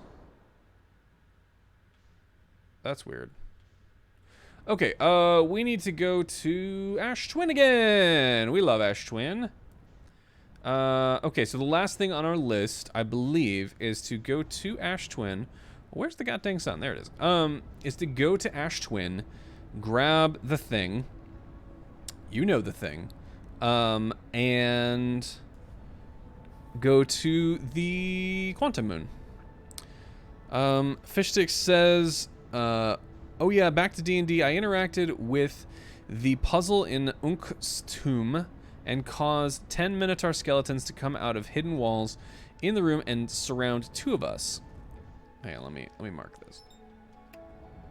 Surround 2 of us. It looked pretty dire for everyone, but then I used my daddy's necklace, not my dad, more of a Stockholm Syndrome thing. Okay, I want more information. To summon him, and have him acid breath like 5 of the Minotaurs and instantly kill 4 of them. And from there, we were able to clean up the rest. Is your daddy a dragon? I'm blanking on which dragon does acid, has an acid breath.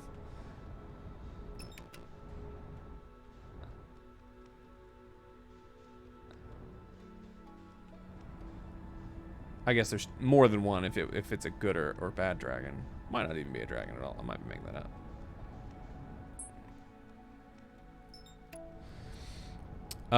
Soul Infinity says, well, not just human beings, but what about a large-scale alien? A large-scale alien civilization. Like if you had one that was, I'm trying to remember the designations. I think it's like a level 3 civilization. Then maybe. I don't know, man. The universe is a big place. Like, I feel like you would need like I don't know if there is a level 4 designation, but I feel like you would need one.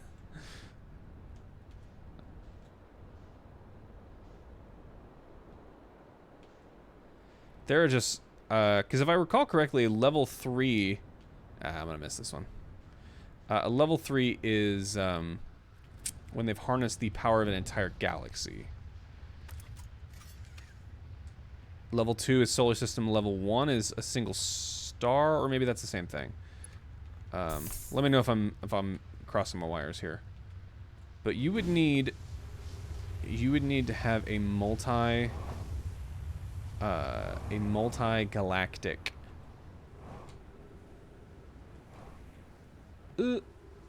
civilization in order for that to be a drop in the bucket. Because even if your civilization spans over an entire galaxy, first of all, that's a lot to ask.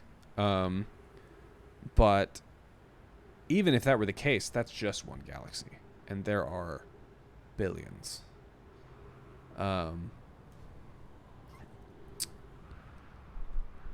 Level 1 is planet. 2 is solar system star. 3 is galactic. Okay, yeah. You would need something like a 4. Also make sure you can get to the 6th location. I think you can just get to one of the spots where you're stuck in the quantum rock. You don't have to go all the way to the open part. Okay. Well, I can definitely get to the 6th location. My calculator has a solar panel, so I'm level 2 Civ. Suck at everyone else. No. I can't tell if you're joking, but I'm gonna explain anyway. The level 2 is when your civilization consumes the entire output of a sun or solar system. So you're talking about something like a Dyson sphere. No, not the vacuum manufacturer. Different Dyson. We've talked about this.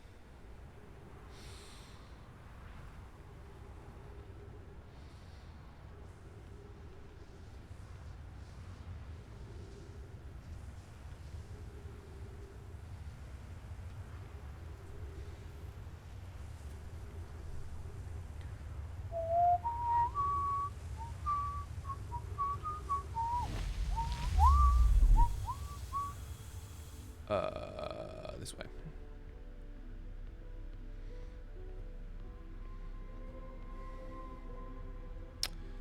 There's a factory building game called Dyson Sphere that's pretty fun. Spoiler alert, you can build Dyson spheres. That's quite a spoiler. I can't believe you ruined that for me.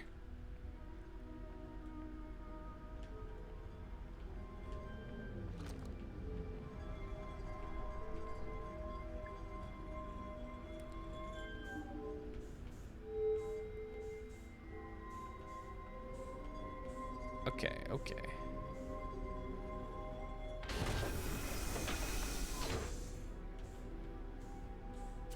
Got it.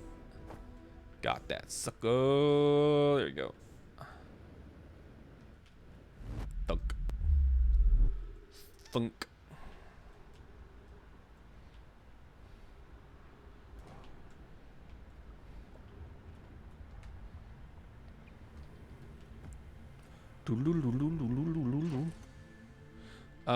Oh, I need to remember all my tricks for getting to the quantum moon.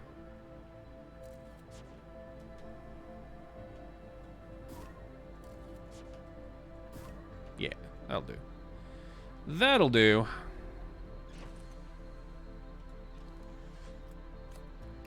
We do still have the thing, right? Okay, good.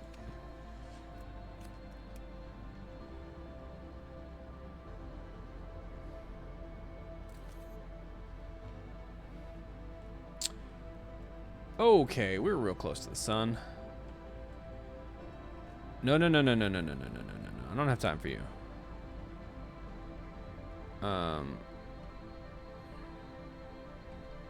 Alright, where's the goddamn quantum moon? Is that it?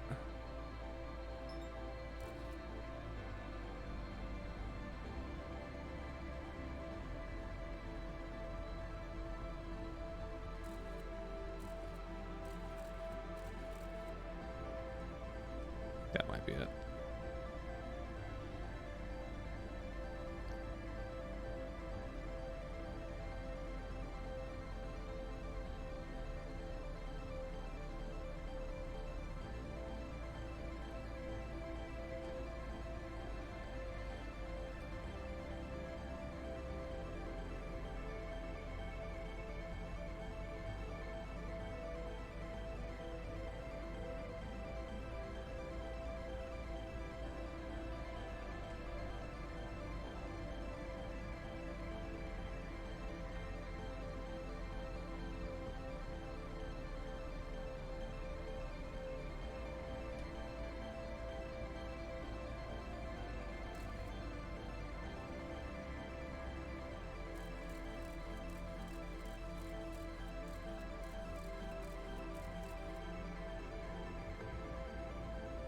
Can't tell if I'm getting a good picture of it. I don't think I am.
Did I miss it? I think I missed it.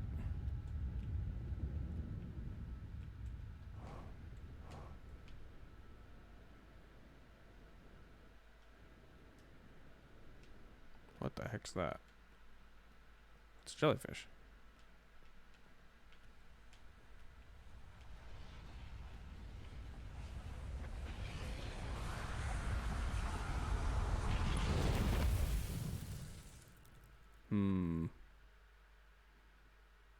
Yep, just dead.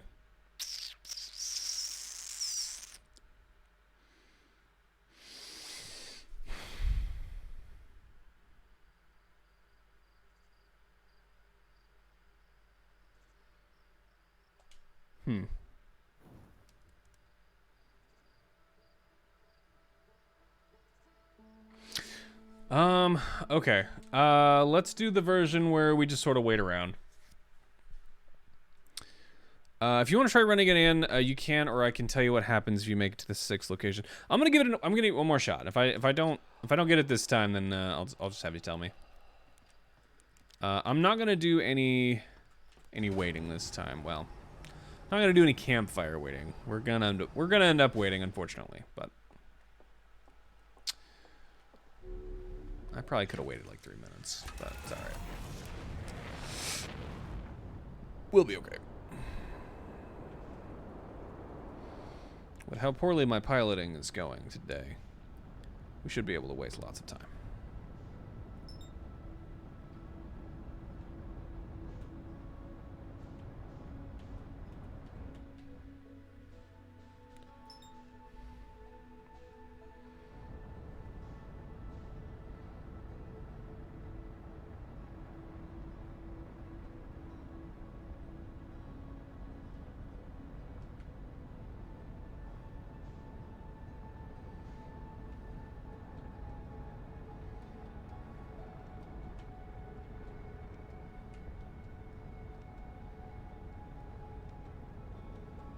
Wait. No. We need that one.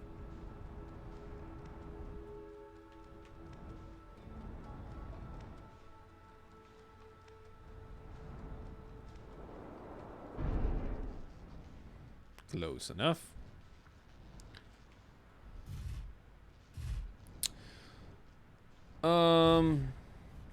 Fishstick says, oh, I love talking about my daddy. Early on in the campaign, we fell into a dragon's cave, and the dragon wouldn't let us all leave unless we left one of us behind. So I made a deal to have him enslave me, pretty much. So he gave me a magical collar that allowed him to talk to me at any point, and said at some point after I found some treasures, I should bring them back to him. Oh, God. That kind of daddy.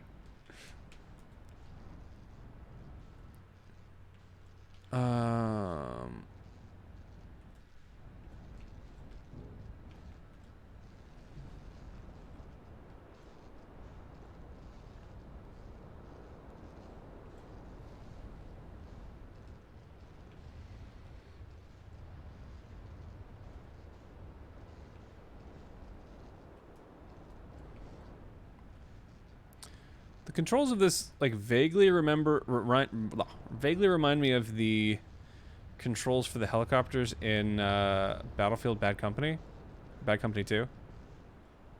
I love the heck out of those helicopters. I'm actually a little bit excited about the upcoming Battlefield game.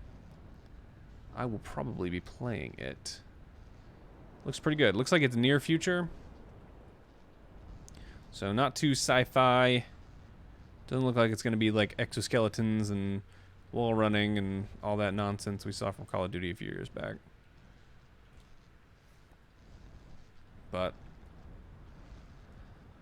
I once again am not pleased with the direction that Call of Duty is headed. I was very pleased with Modern Warfare and extremely disappointed with Cold War. And then Cold War kind of infected Modern Warfare. And now I don't even feel like playing Modern Warfare. The thing that kind of pissed me off was they acted like Modern Warfare like ceased to exist. Like if you actually looked on the BattleNet app, it turned into like Warzone. Like Modern Warfare was not a listed game anymore. It was Warzone. If you want to play Modern Warfare, it was like the multiplayer for Warzone. Like, what is this? So, I was not pleased with that. Where is this thing? Am I looking in the wrong spot? I am looking in the wrong spot. That's on me. We still gotta wait a little while then.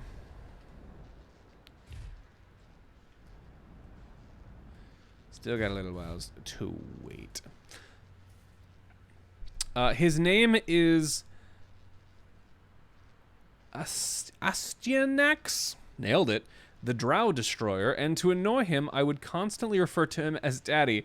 And at one point, our party was kind of in trouble, so I was like, Daddy, can you come pick us up? I'm scared. And he realized it's probably in his best interest to keep me alive, so he came through. Then the dragon realized that the main force we're fighting oppose his overarching controls, so he would help us out more. Call of Battlefield Warzone Ops looks promising. I never really liked Warzone, to be perfectly honest. I never really got into it, personally. Or any of them, not that one specifically. That was probably the best Battle Royale I tried, but it's just not for me. But I actually genuinely, deeply, really enjoyed Modern Warfare. The multiplayer, especially hardcore mode. Really enjoyed myself. But yeah, it just kind of got worse whenever Cold War came out. So I am defecting to Battlefield once again because it actually looks nice. And after we freed him from being captured by the Paladins of Sol Invictus, he took my collar off and changed it to a necklace that allows me to extra-dimensionally summon him for an acid breath attack once a day. Dope. I like it. I like it.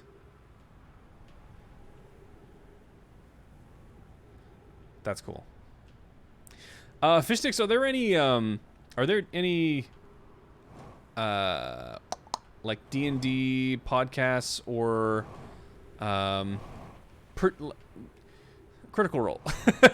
Are there any Critical Roles or similar that you enjoy watching? What's up, Dogdo? Yeah, I know. Last time Fishsticks was telling me to use scope, and now he's talking about acid breath. I mean, come on.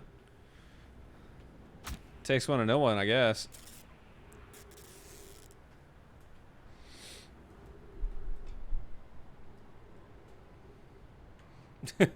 Yeah, dog breath would be bad enough. What is the origin of your username, Dogdo?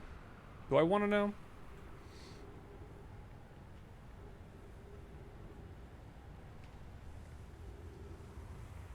Okay. If I don't want to know, then don't tell.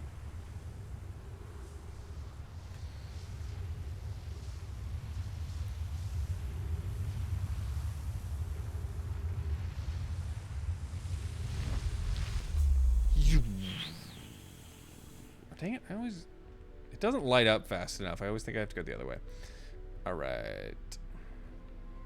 So now I have a thing that I call 1-800-ASTUNAX that deals 15d8 worth of acid damage in a 10 by 90 foot line.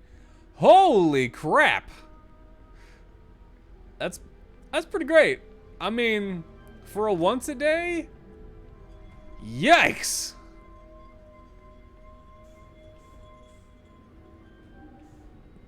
What level is your character?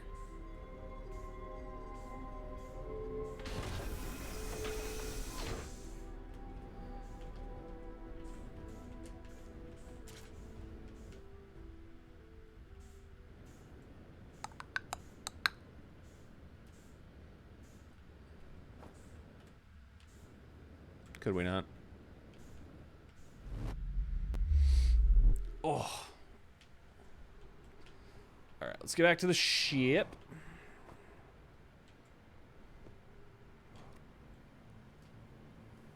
Yeah, my DM was like, if you didn't use that would probably have been a TPK in the Minotaur room, level 10. Okay, okay.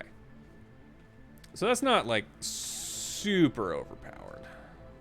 I mean, it's a lot. Don't get me wrong, but if you had that at like, I don't know, level 8 or something. 10's still kind of low for something like that, but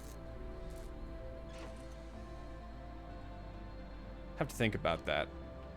Yeah, no, that's still a lot, because my, like, super min-maxed, hang on, let me find the quantum moon, then I'll keep talking. My super min-maxed, crit monster, I don't think he was even doing that much damage. That's a lot. Quantum! Quantum, where are you? Oh, there. There it goes.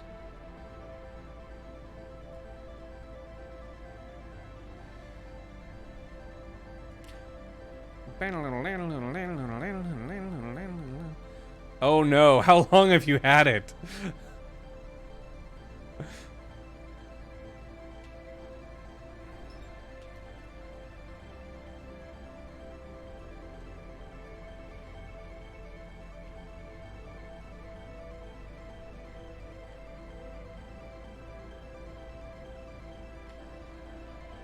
Come on. Come on. Alright, we got a good picture of it. I don't think it's gonna blink.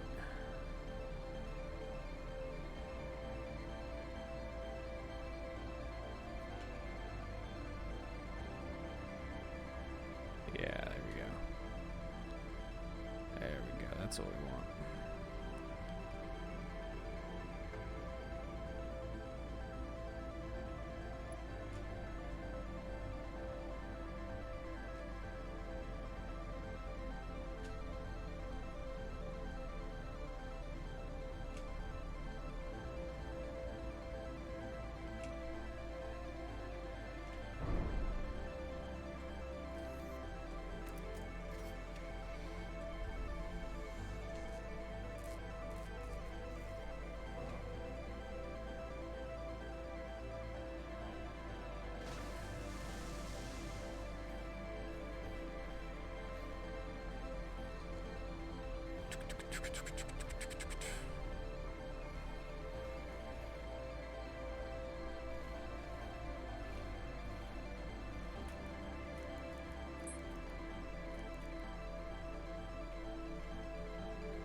Okay. Ooh.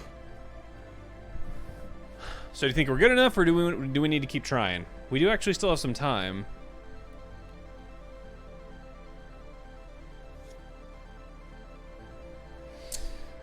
There was a part early on where we stuck on a plane of existence that couldn't reach us. The 10 oh, okay. The 10 by 90 line has been the most limiting factor of this battle. Yeah, I'm sure. Okay, I never quite...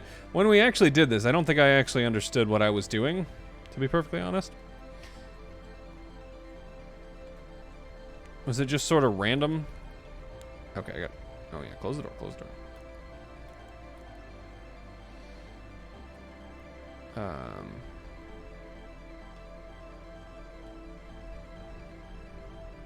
Just want to keep hopping between planets to get to the North Pole. Okay.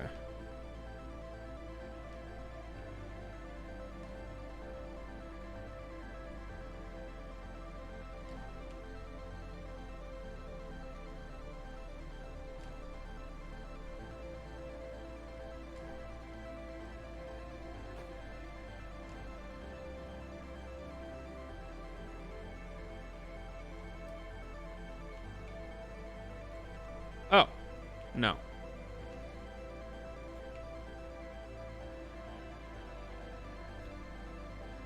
That's what we want. That's what we want. Oh, no, no, no. What? Game? Come on, game. Don't do that. I think that was a little bit of a glitch there. That was interesting.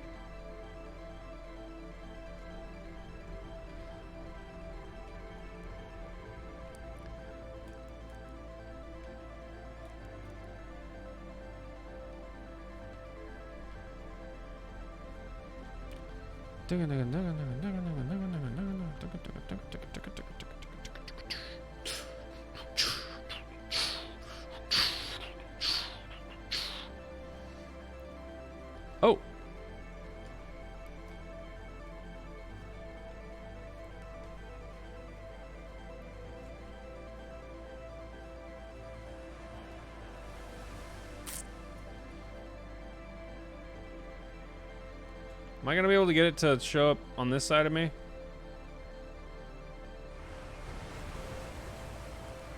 Is that it? God dang it. No. It's farther from North Pole.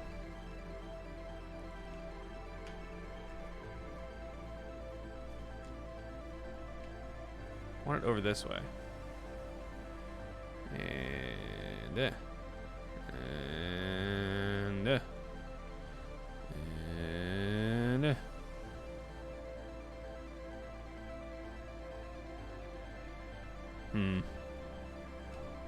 it seemed like it wants to let me have it. Okay. How close can we get here?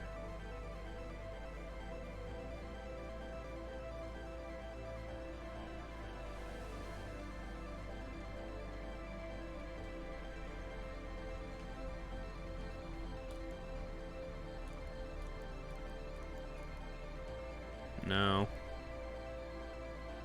I mean, maybe.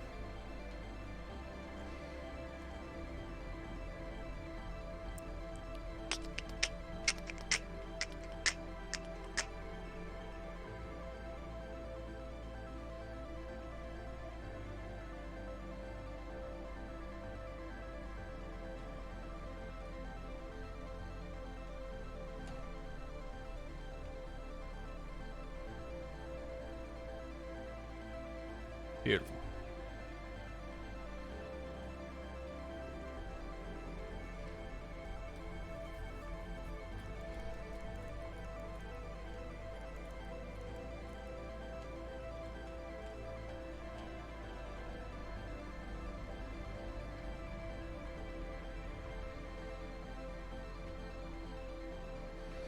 Will what's his name have different voice lines if I'm holding this?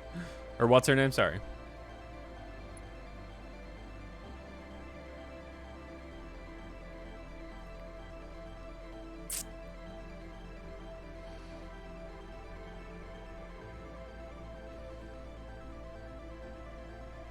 Is there anything that I need to do? Or I just need to be here?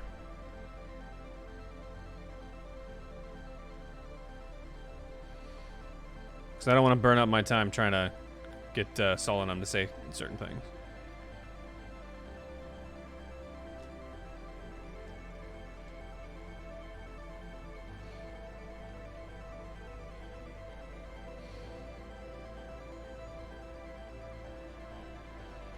Aw. I don't want to put it down. Also, the flaw for having Unk inhabit me is that I'm incapable of making decisions, which is rough because I'm the party's de facto decision maker. Oh, no, that's a great one.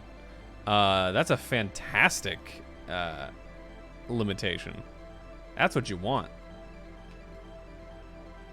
So this, I've been calling it my Crit Master build. I believe most of my overpowered builds were half elves, so I think it was a half elf. He had Elven Luck. Is that what it's called? But I've become super passive about all decisions.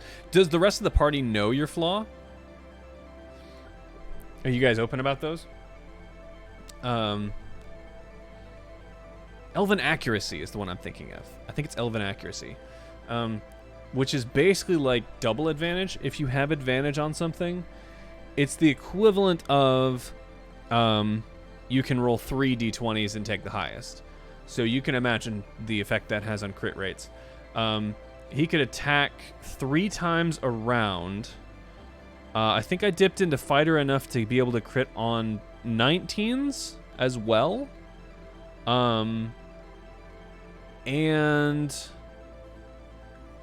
he used, in order to attack, he used Shadow Blade at a higher level, and I think it was Booming Blade at the same time.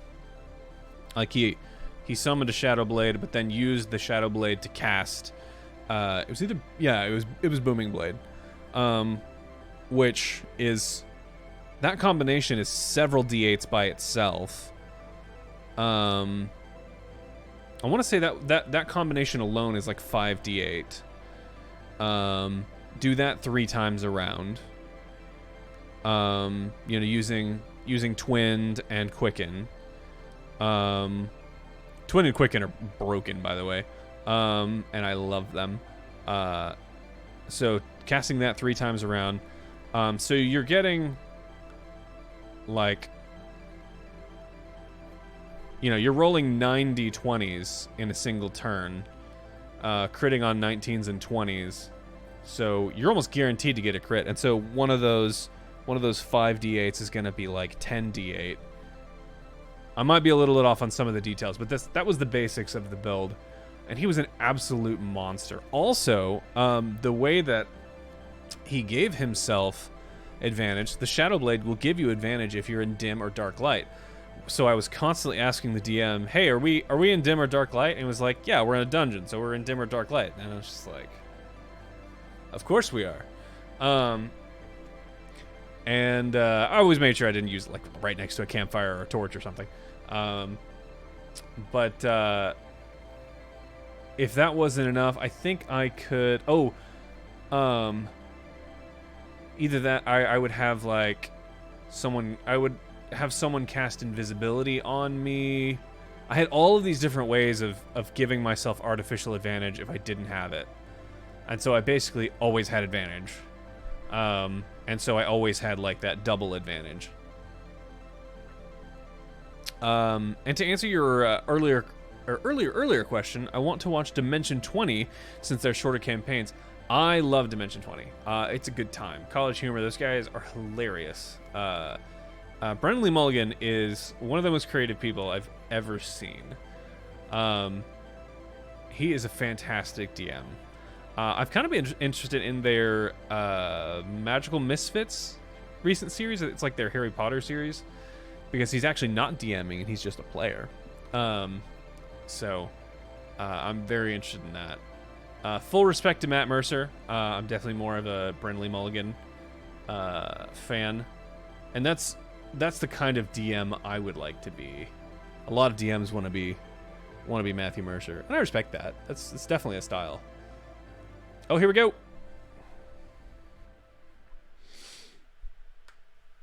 How long have you been here? Minutes? Years? You're unsure, but it seems your journey has reached its end.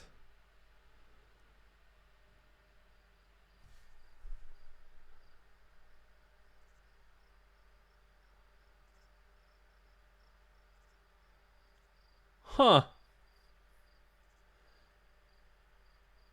Interesting. Okay, so basically time is weird at the 6th location is largely what we're learning here, or largely what we already knew. So by removing the core, we stopped the loop, at least our connection to the loop. So we didn't get, sucked back in time. So we basically just lived on essentially forever with Solanum. Yeah, that's cool. I like it. I've seen clips of Misfit and Magic, and I've loved everything I've seen. It's been good stuff for sure. Oh, you haven't shared your flaws. Ooh, that's extra fun. I can't remember if we did. I think we did. Because I'm not sure how else I would have known, like, what flaws my brother had and such. Interesting. All right. Is that everything? Is that everything that we set out to try? For never? All right. Well, that is the end of Outer Wilds. It's been a blast. I've really, really enjoyed this game. It's got a lot of fun moments. A lot of me being a really terrible pilot, and I'm looking forward to going back to keyboard and mouse. For the next game, Philosophy Stream now! Yeah! Hey. Come in close. Come in close. Soul Infinity, I'll teach you a secret. They're all philosophy streams. They can always be diverted into a philosophy stream. So, anything you want to talk about? Sounds like everybody is on board with Oh, there's going to be a DLC announcement for this game next week? Dude, okay. All right, well, we might be back. We'll see. I think I definitely want to check out some Antichamber. I really don't know much of what Antichamber is about, other than I know it's... Excuse me. People say it's heavily inspired by... Or it's like a... It's in the same vein as Portal. So maybe not in the sense of like the atmosphere. I don't know if it tries to be, you know, comedic or anything like that, but in terms of puzzles and stuff.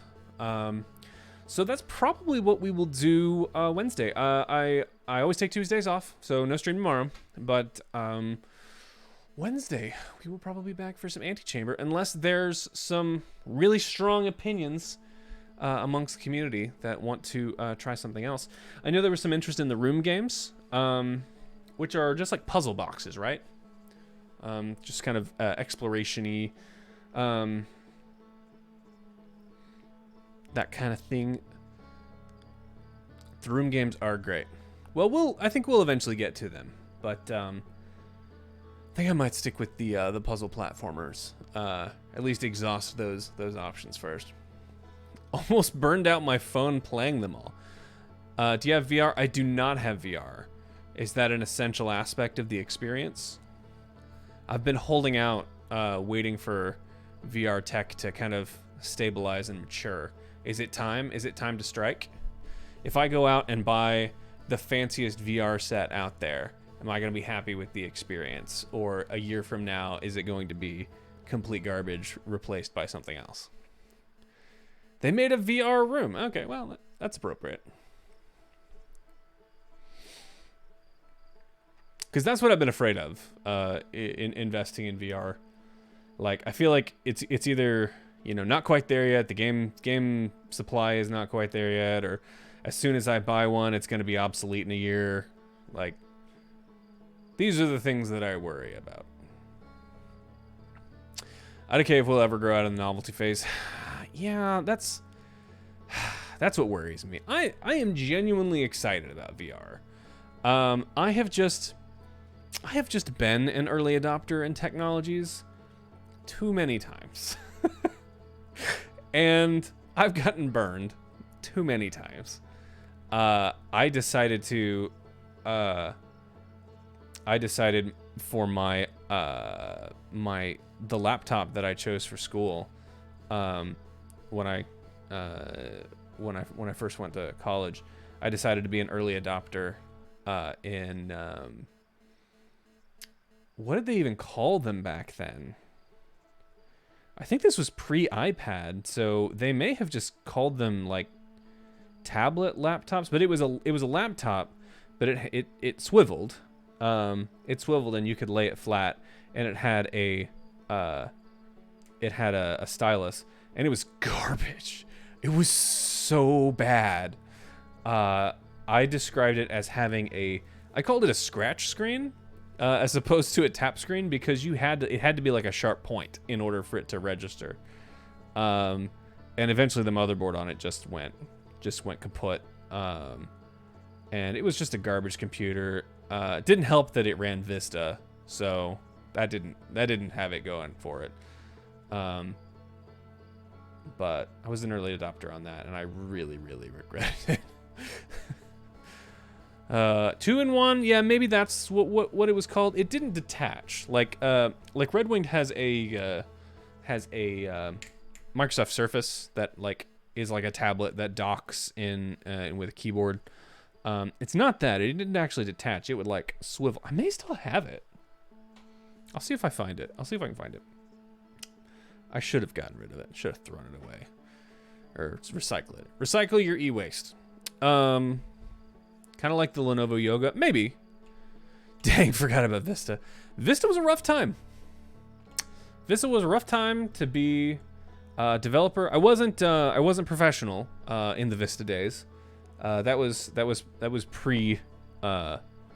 pre-professional development, but I was still learning and trying to be a coder in the Vista days, and those were painful times. Especially trying to do desktop development, which is largely what I was doing at that time. I didn't get into web until 2014 or so. So yeah, 7 was great. I loved 7. When that laptop died, I got me a nice Dell. It was either a Latitude. Sounds like a Latitude. I think it was one of those. But it was great. It was like brushed aluminum or boxy looking. I kind of liked it. It was like thin, but it was still like, you know, it was kind of that boxy look. I kind of liked the boxy look, to be honest. And it was nice. It was a good machine, and it ran Windows 7, and I loved it. I built lots of things with that computer. I had a good time. HP longitude. Is that actually a thing? HP longitude? Like, I'm not aware. Is that, I can't tell if you're making a joke or if that's actually like a competitive thing that they did. Like one had the longitude and one had the latitude. Okay. What, you don't think it exists? You don't think you're joking? 8 is still king. I don't know about that. Anybody chomping at the bit to get to Windows 11? Here, let me change some stuff up here. We're done with this. At least until some DLC happens.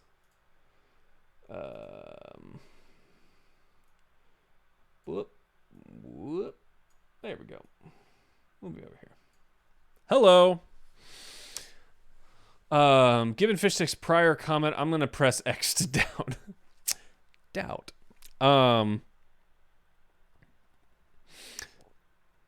What else you guys want to talk about? You guys want to dig into some philosophy? You want to have more debates about what we play next?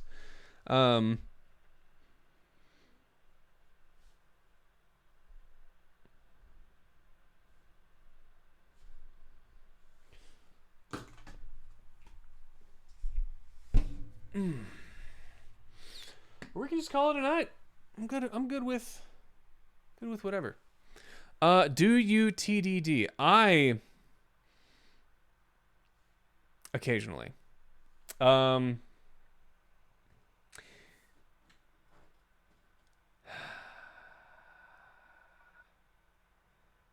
haven't given TDD a thought in a long time. I see a lot of value in unit testing. I do. I'm working on a project right now where I have really strong. I'm working in TypeScript. And I have really, really strong types, which give me a lot of structural guarantees, really ensures a lot of things can't happen architecturally. And I have really good unit test coverage in terms of, not unit test coverage, that wouldn't be precise. I have good end-to-end test coverage. Basically, I have this thing, I call it a kernel, but I'm not sure what else to call it. But it's basically the core of the application that contains everything except for the things that have side effects. So it's basically a class that represents my application, but you have to constructor inject in things like a writable stream for the log, an HTTP client, an HTTP server, whatever. All of the things that like the very edges of everything that do side effects.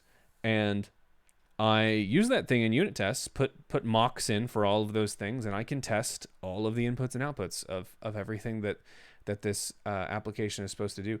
And that is just an amazing experience. Especially, I can do like really crazy refactors on that thing and run my test, I have a check script which runs through all of the compiling, so it checks all the types. It checks... It will run the linters to make sure everything's, style-wise, and I have the linter set to autofix, so if I missed a comma somewhere, it'll just insert it or whatever, a semicolon or whatever. Makes me lazy, but it's a nice to have that automated. And it'll run all the tests, and I can, do these massive refactors with extreme amounts of confidence because I know I'm testing everything, essentially. And so that's a really great experience. So I'm a big fan of automated testing. I'm not quite sold that test-driven development is the only way to do things. I find it very, very hard to do tests first. I wrote a unit test once. I will say there's some value in it. I will say when you're building a library, and you are, because a lot of times you build a library inside out. You don't really think what the user experience is going to look like. And it can be nice when you are playing around with certain things. When you're iterating on what you want that user interface to be, developer, the DX of it, the developer experience of using that library. I think that can be very helpful, because in the unit test, you're actually using your library. And so you can play with it and go, no, this is kind of awkward. I don't think this is going to be the best way to do that. And so I think it's valuable from that perspective.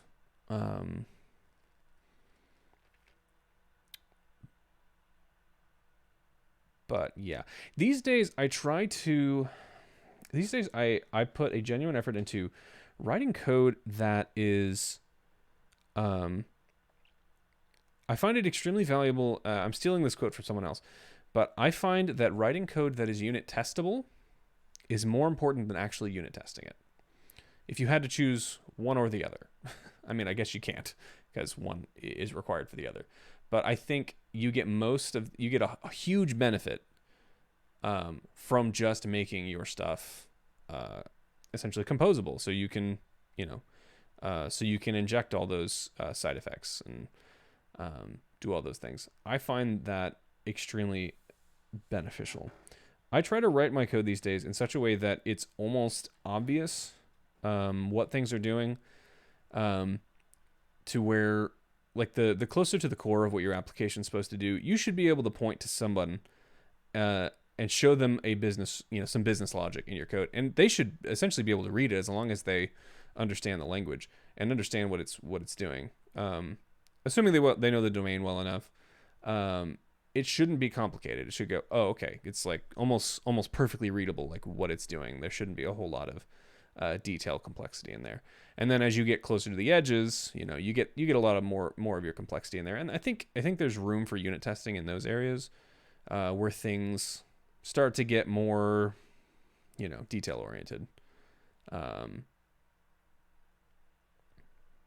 Yeah. All that to say, no. Do you think that how many colleges and internships stress TDD as the entry point to unit testing might leave a bad taste in students' mouth? Absolutely. I think it's wrong to teach it as the only way to do things, especially in the case where the actual interface of how you're doing something might change. Like, you might change your mind about how you want to build a component. And unit testing can help that, but if you write all your tests first and then you later change your mind about how you want that interface to be, well, now you have to rewrite all your unit tests. I mean, that is a standard issue with unit tests, is that if you want to change anything about any part of it that's assumed in the unit test, and you do have to assume certain things. It's really bad practice to assume the implementation, but you have to assume the interfaces. You have to assume whatever methods, whatever fields and methods are on those objects. You can't get away with that. You can't get away from that. It's you're essentially welding that on. And if you make any of those changes, well, now you have to change the unit tests, and that's a trade-off. I think it's wrong to treat it as dogma and say you absolutely have to do this. There's no other way, because it doesn't always make sense. And you need to be free to make the decision that's right for whatever it is. I may or may not have an axe to grind with TDD. Here's the real truth here. I would say even further, it is pointless to force developers to write tests,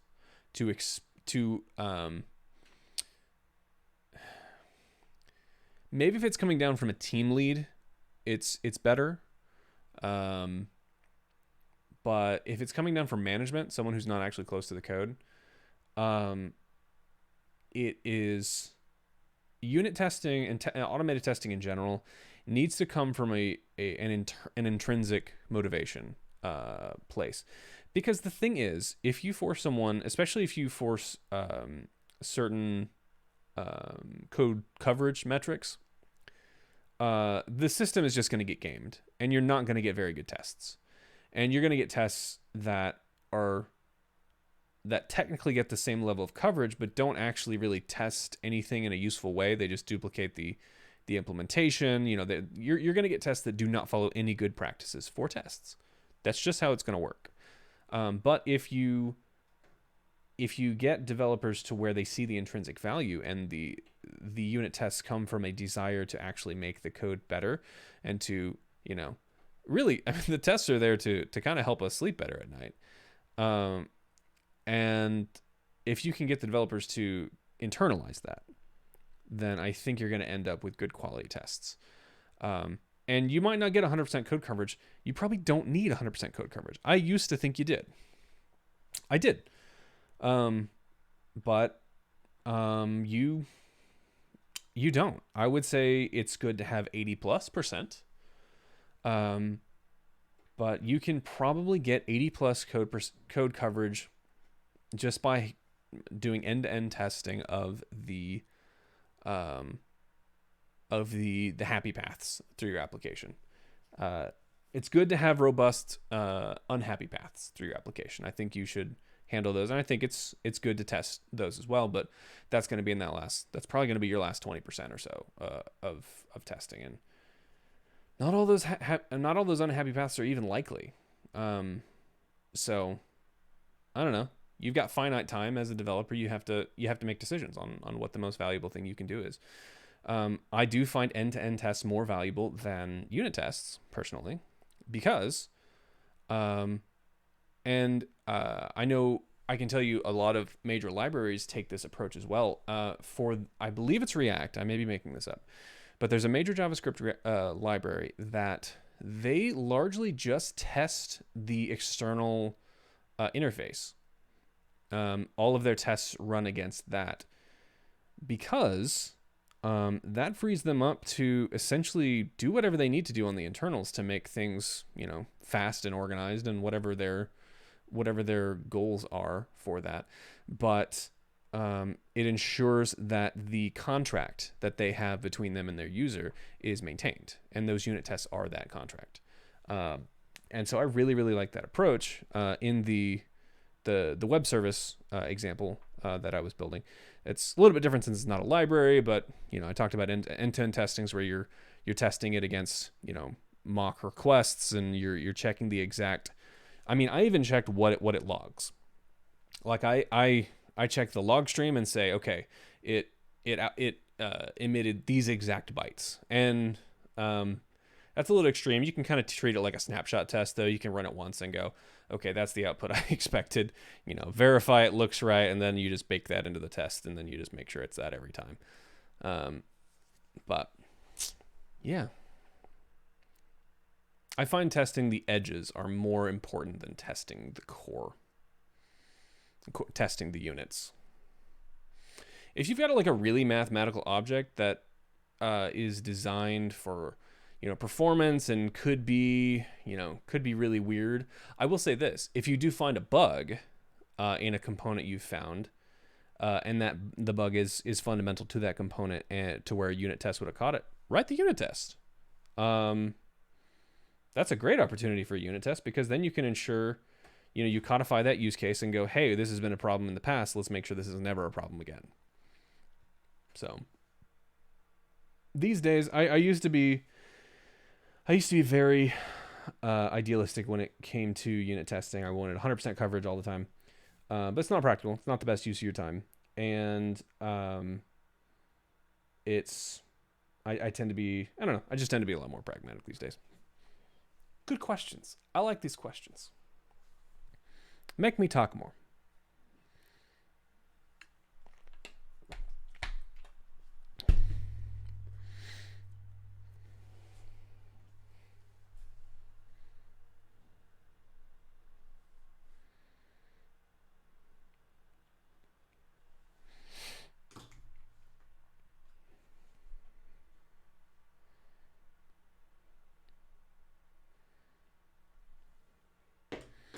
Do you prefer stack pancakes? Oh, do you stack pancakes, then pour syrup? As opposed to what? Give me the other options.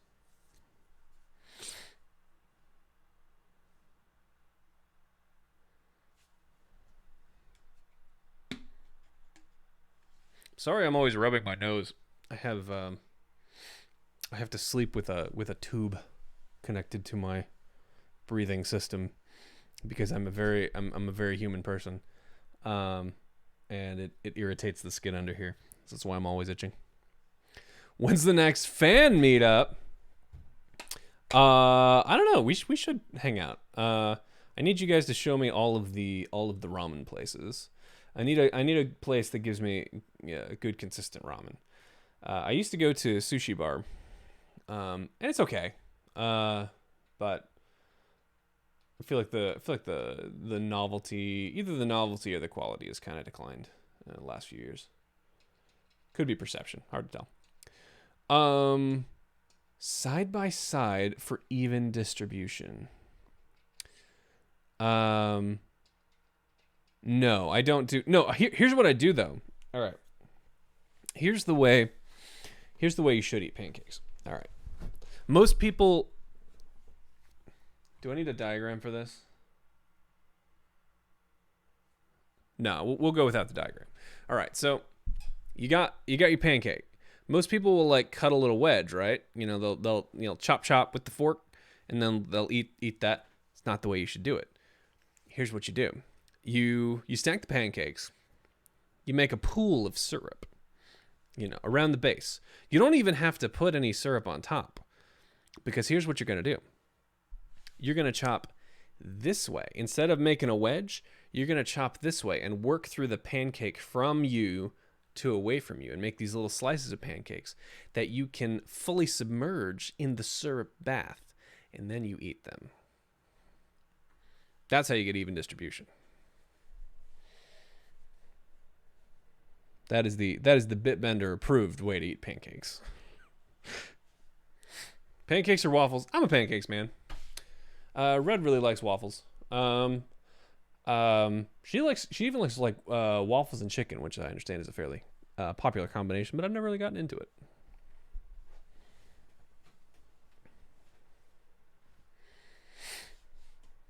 Is Red still streaming? I'll bet she is.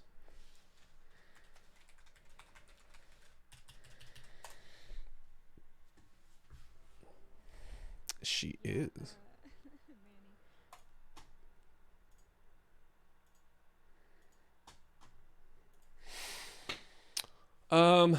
Yeah, let's so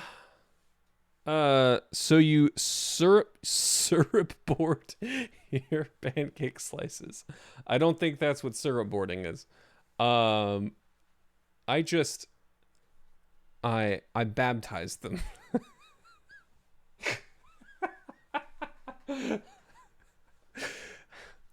It's delicious. You should try it sometime. But I feel like that's the... Oh, let me ask you this. Since we're talking about breakfast foods. Syrup on sausage and bacon? Yes or no? Let me ask you this. Is there anything on your standard breakfast plate that the syrup does not belong on? Let me ask you that.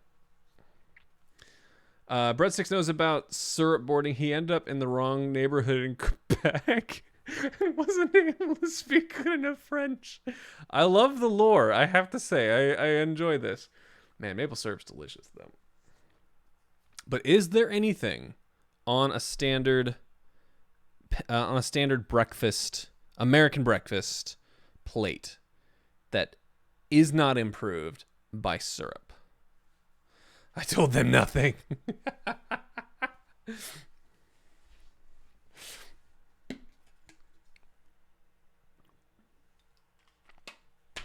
Because I would say no. I think it's all improved. Fishta says yes, but I don't go out of my way to add syrup to the meats. I don't like to have syrup on my hash browns / eggs, but I don't really mind. Do beans count? Beans? No. Where are you getting beans? This isn't the UK. Isn't that a UK thing? I'm talking about American breakfast. I'm talking about sausage. I'm talking about eggs. I'm talking about bacon. I'm talking about pancakes, hash browns. I'm talking about ham.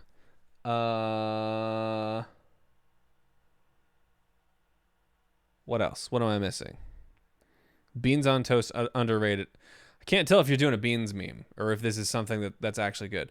What kind of egg do you prefer? I will tell you that my favorite form of egg, and this is a bit cheating. I really like Eggs Benedict. To be honest, I know that's not just eggs, but yeah. What's the form of eggs that they put on? Is that poached? I never know. But I like eggs in all forms. Of course, if I'm making them myself, it's scrambled because that's all I can manage. I'm just gonna be honest with you. Or hard boiled. I could do hard boiled. Beans. What the? Wait, what egg did you say? I was laughing too hard at Fish's comment. Eggs Benedict. It's like I don't know. Look it up. It's like egg on top of ham and tomato on a English muffin, or can't remember the exact bread, but then it has hollandaise sauce on it. It's a whole thing. It's not just eggs. But that's my favorite way to eat eggs, probably. Either that or mixed with ramen. I like over easy eggs so I can let the egg blood spill out all over the hash browns bacon. That's pretty good too.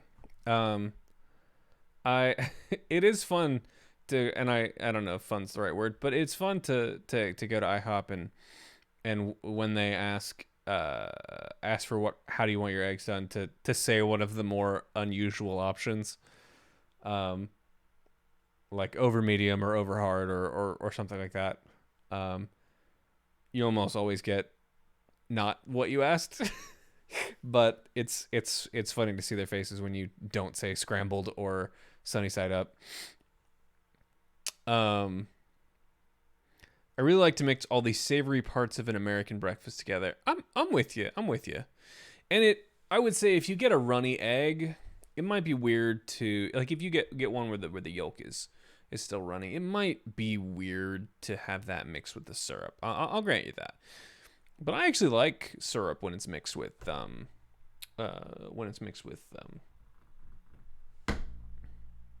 scrambled eggs. Not a lot. Not a lot. A lot of syrup would really ruin it, but just like little hints of syrup. Like don't drench the eggs.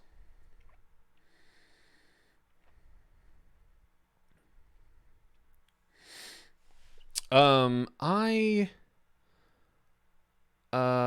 do you take with your coffee? Okay, so depends. Wait, what do you mean take with my coffee? Like, what do I put in my coffee? I almost exclusively drink black coffee. Aspirin. Beans, no. I almost exclusively drink black coffee intentionally. I got into black coffee when I was working on my master's, and I did not have a lot of money. And I needed a caffeine source. I planned this out. And at the time, I never really got into coffee. I tried tea for a little bit. Tea was fine. I got into tea for a bit. But my main source of caffeine at the time was Dr. Pepper. That's all I had drank in my whole life. Still my favorite soda. But I decided, I was like, all right, you're going to need to save some money. You're going to learn to like coffee. And I was like, all right. So I did. And I forced myself to like black coffee because A, it's cheaper, B, it's better for you. And so my day-to-day coffee, like my work coffee, is always black. I don't put anything in it. However, there is a coffee shop near my house that makes an outstanding mocha. And I have their mocha 1 to 2 times a week. Typically weekends. Can't resist. It's too good. So I would say, in general, just black. But I like a good mocha.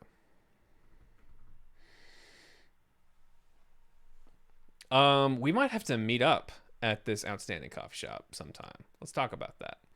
Someone finished it said lime. No. It's actually been a while. No, I was going to say it's been a while since I had a lime, but I literally had a lime over the weekend. So never mind.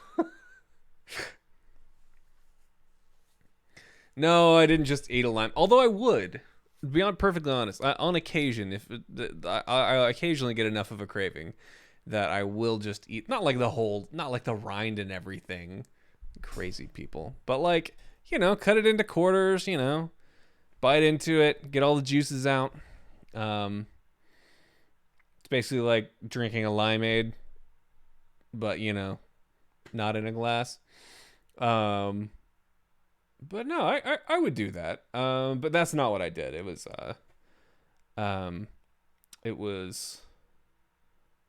we were at a bar, and I had a couple drinks that had lime wedges. I may have chosen the drinks specifically because they had lime wedges.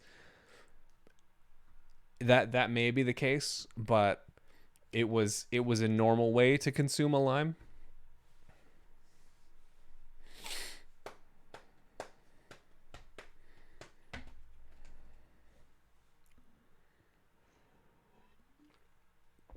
Let's talk more. Let's talk let's talk offline about this coffee shop.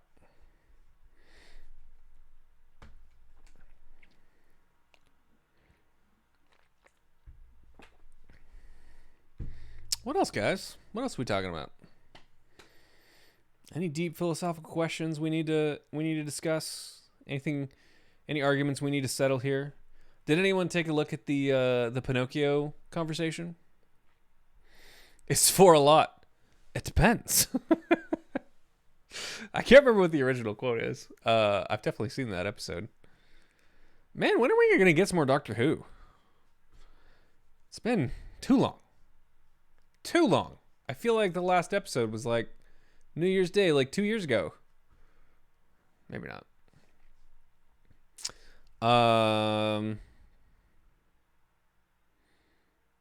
Oh, did everybody see the Pinocchio conversation in the philosophy channel?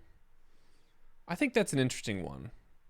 So, for those interested and don't feel like reading at the moment, it's if Pinocchio were to say, "As soon as I finish this sentence, my nose will grow."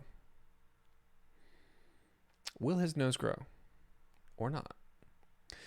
And I think a lot of people get hung up on a simplified, I don't even know if it's simplified, just wrong definition of or understanding of the mechanics of how his nose actually works.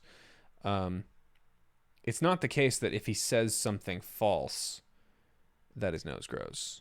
He has to lie, and in order for something to be a lie, whether or not something's a lie depends entirely on the what's going on in the mind of the person who's saying the statement. So if I say something that's not true, I could just be wrong, or I could say something that's true and I may be trying to deceive you, and I think it's not true. In which case that is a lie.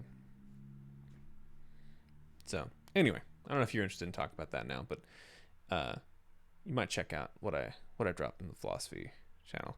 I think I've got it solved. I think I have a solution, but be interested to see if anybody can poke holes in it.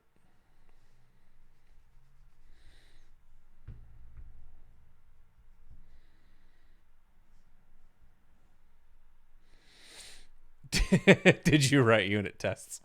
Kinda. I run through all of the cases, so in a sense, yes. Have I monologued to you about property-based testing?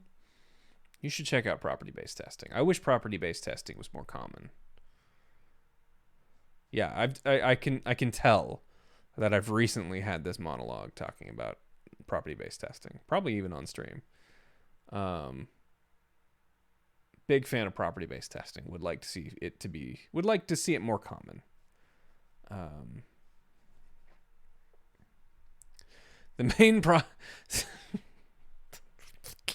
The main concept of property-based testing is location, location, location. Oh, that's barely a good joke. Yeah, it's this idea of once someone explains to you the problem that property-based testing tries to solve, you realize that there's kind of a problem with unit testing, in that you're usually testing very specific cases, and it's like, well, what does your program do when you don't have that very specific input? It's usually told in the form of like an adversarial game between the test writer and the code implementer. Like they're two developers who are like, one's trying to write a test that guarantees the functionality of, say, an adder, or like a function that adds two things together, and the other one is trying to be absolutely as lazy as possible. And which is funny because it'd be simpler to, or not even as lazy as possible, but like as malicious as possible. So like, for example, I write a unit test is like, I put 2 and 2 in, I get 4. And the other developer says, return 4.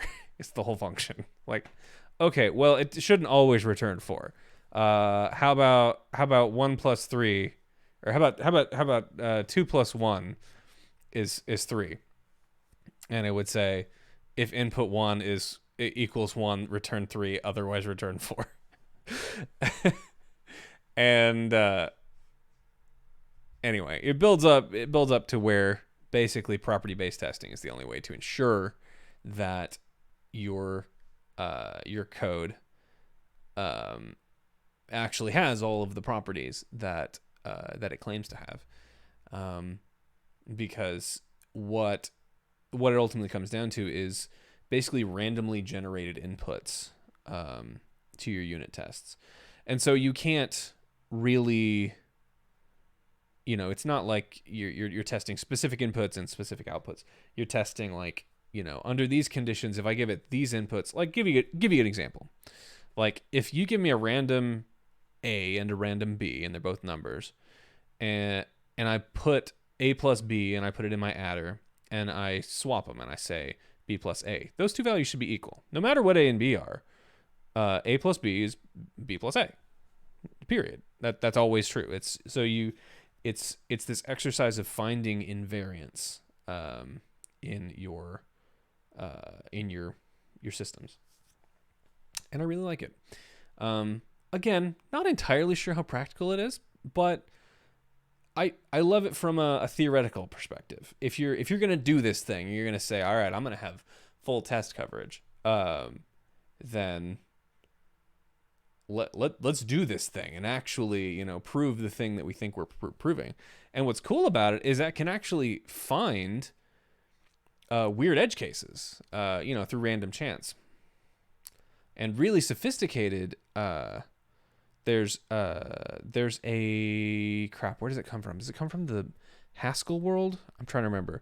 There's a program I think called QuickCheck, to where it not only does the random generation of the test, but it will then, once it finds a failing case, it will actually use some heuristics to like simplify that case to like a fundamental thing, to where, okay, maybe it fails for arrays that contain prime numbers, and like, okay, will it fail for an array that contains 5 primes, or how about 4, how about 3, how about 2? Okay, it works for 2, so maybe it has to, when it's more than, array of more than 3, it'll like try to stretch and squeeze and find a simple example of the problem.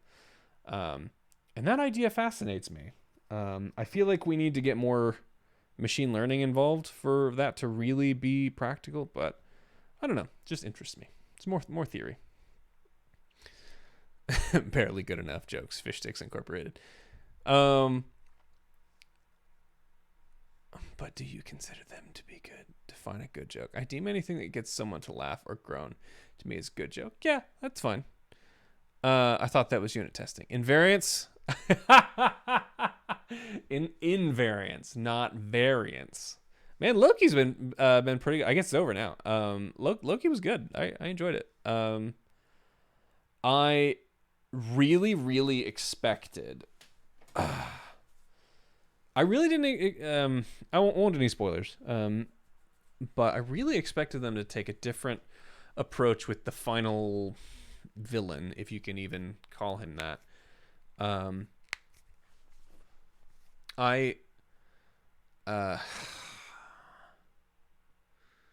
I really can't say anything without spoiling anything. Just say that's not what I was expecting.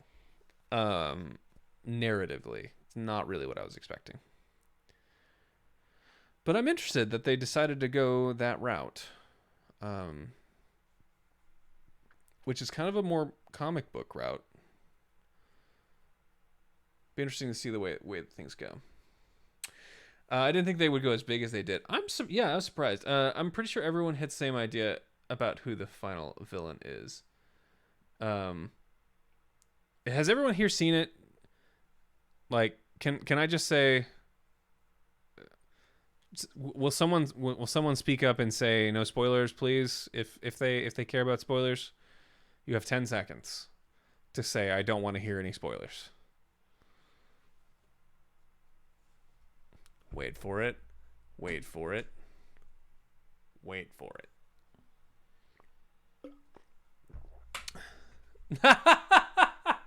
It's countdown. Snape killed Dumbledore. The command is countdown, by the way. Yeah, there you go. Oh, it's got in, and it's fancier now. I guess I could make it just accept if you don't put it in the format that it could be, it could just assume seconds. That wouldn't be too bad.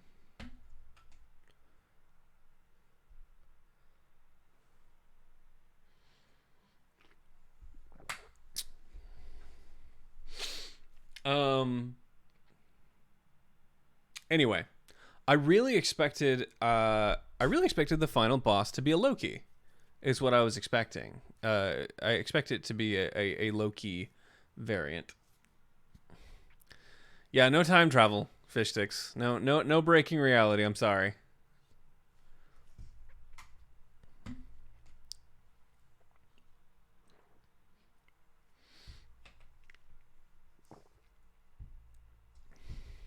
We've already broken reality enough for tonight.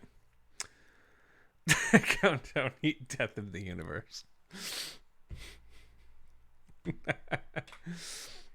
Yeah, I thought it was going to be Loki or Mobius variant, even after all the Kang hints. And there were a lot of Kang hints, but the thing is, there were a lot of Mephisto hints in WandaVision, and that didn't end up going anywhere, at least yet.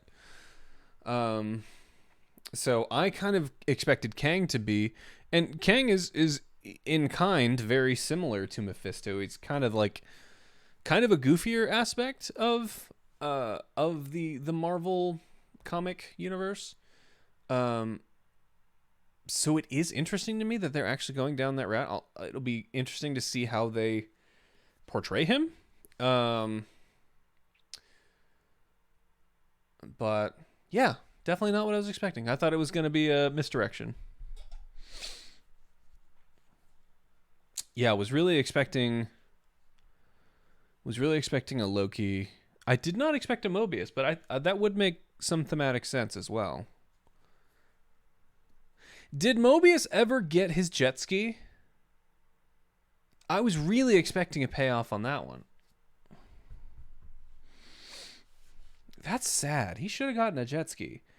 He should have, like, in like the climactic battle, or like when they were trying to fight that I forgot what it's Alioth. When they're fighting Alioth, that would have been a great opportunity for him to look over and see a jet ski, and just like has this like, now's my time, moment.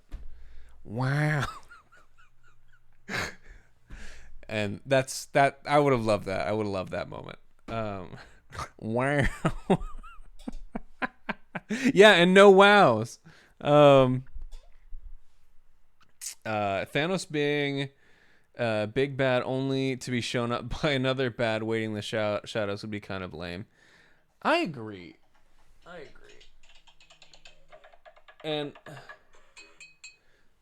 I hope he's interesting, honestly. Um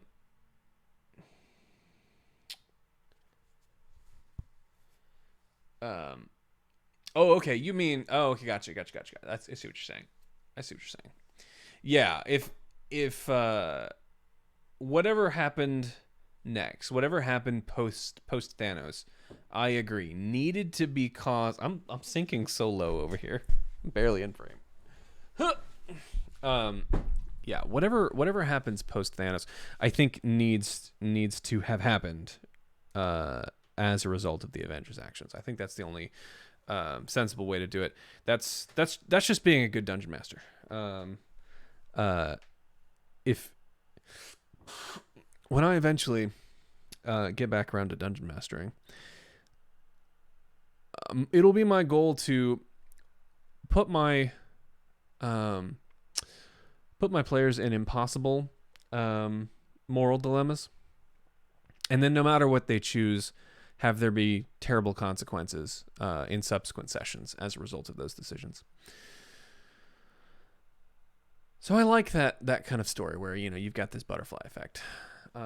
So I think Kang is more appropriate. I see what you're saying, to where if there was just like, oh, Thanos was bad, but did you hear about, you know, yellow Thanos or something? I don't know.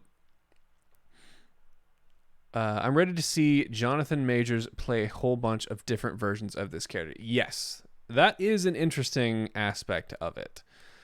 I wonder how much the What If series will affect the rest of the MCU due to this. I'm not sure. This is a great question.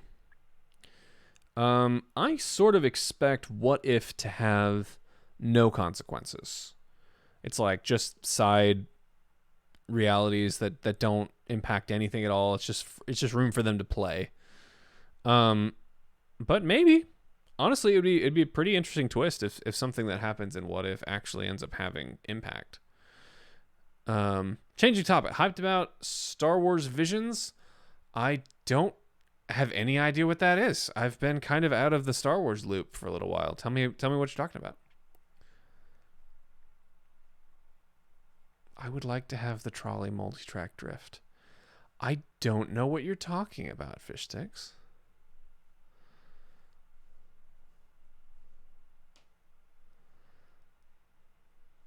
Oh, the moral dilemmas. Got it.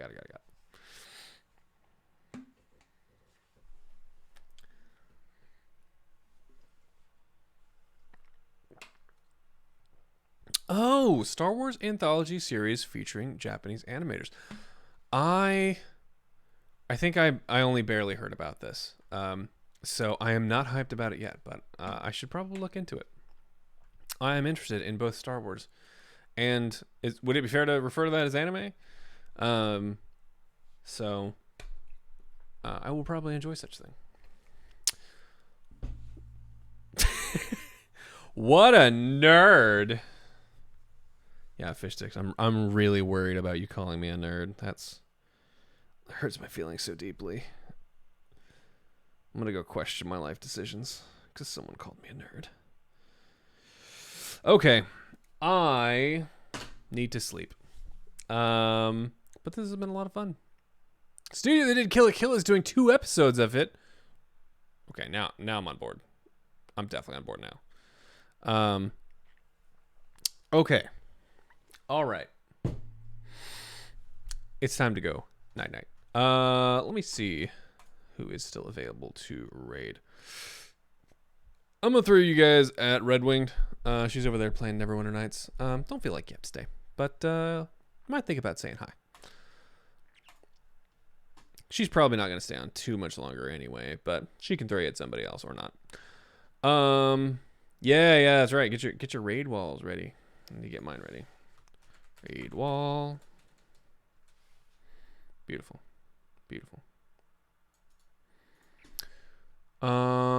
yeah, that's pretty much it, everybody. This has been a lot of fun. Join me back Wednesday as we start Antichamber. Unless anything changes and there are strong opinions in the Discord sometime between now and then. But anyway, this has been an absolute blast. Thank you all for all the bits and all the cheers and all the help. Especially Fistix. You are the real MVP. Is the raid wall it is randomized, yes. I can show you the code for it sometime. Love you all. I'm gonna raid now, so I will see you all in a bit.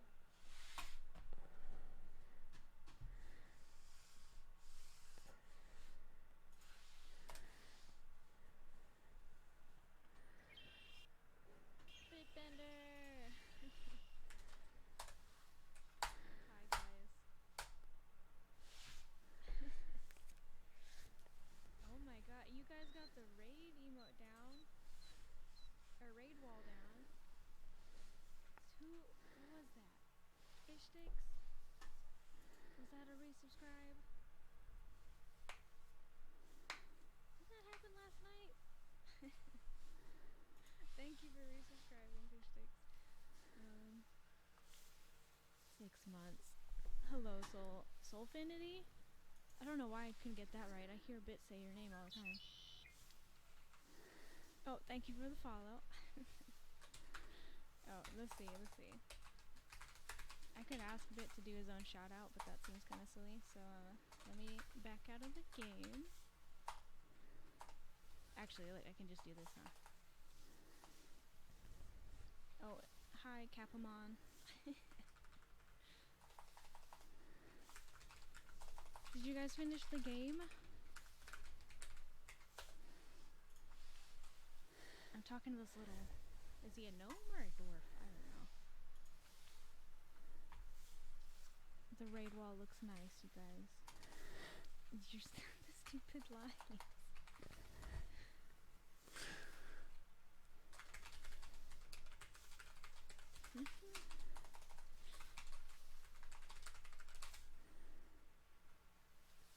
Let's see.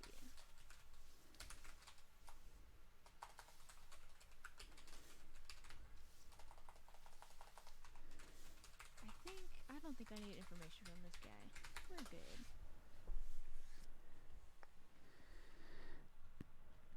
You did finish the game? Okay. We're starting Antichamber on Wednesday? I have no idea what that is. But I assume it has something to do with puzzles. I'm encumbered, so I can't walk very fast. I'm walking around stealing things right at the moment. It's a puzzle game. Yeah, I assume. I shall do as you ask. No, chill. We'll lock it. We'll unlock it this way. I shall do as you ask.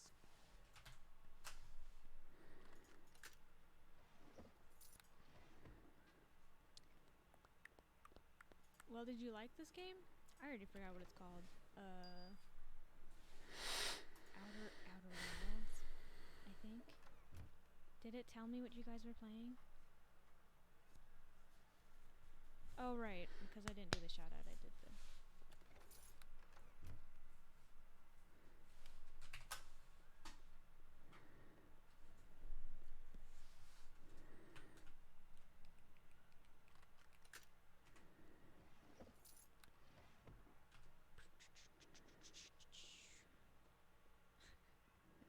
I'm just trying to grab stuff so I can go sell it. And I'll probably actually be done for the night. I've started a new... You have to make your way through various districts in the city. And I've started a new area, so...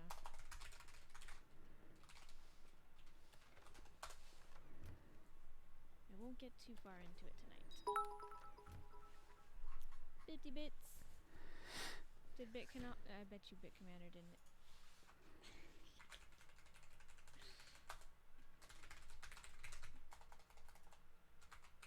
Well, I'm glad it was you that did it and not somebody else. Although, wait, no, people have been cheering. Baron did 100 bits, and so did, Jason. I didn't think about that, you guys. I'm sorry. I did forget to refresh it.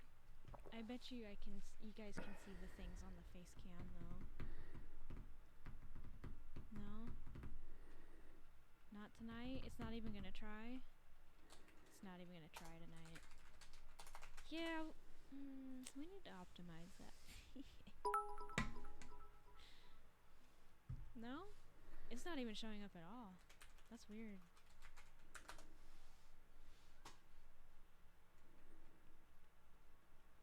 Yeah, it's not even. Stevo! Thank you for resubscribing. For 4 months. Yeah, that's weird. Oh, Baron, you did 100. Thank you. Come here, Daddy! Oh. Come here, I Daddy! feel like I owe you guys Bit Commander scenes. What's happening? Did we get it? Was there a new link I was supposed to input, Bit?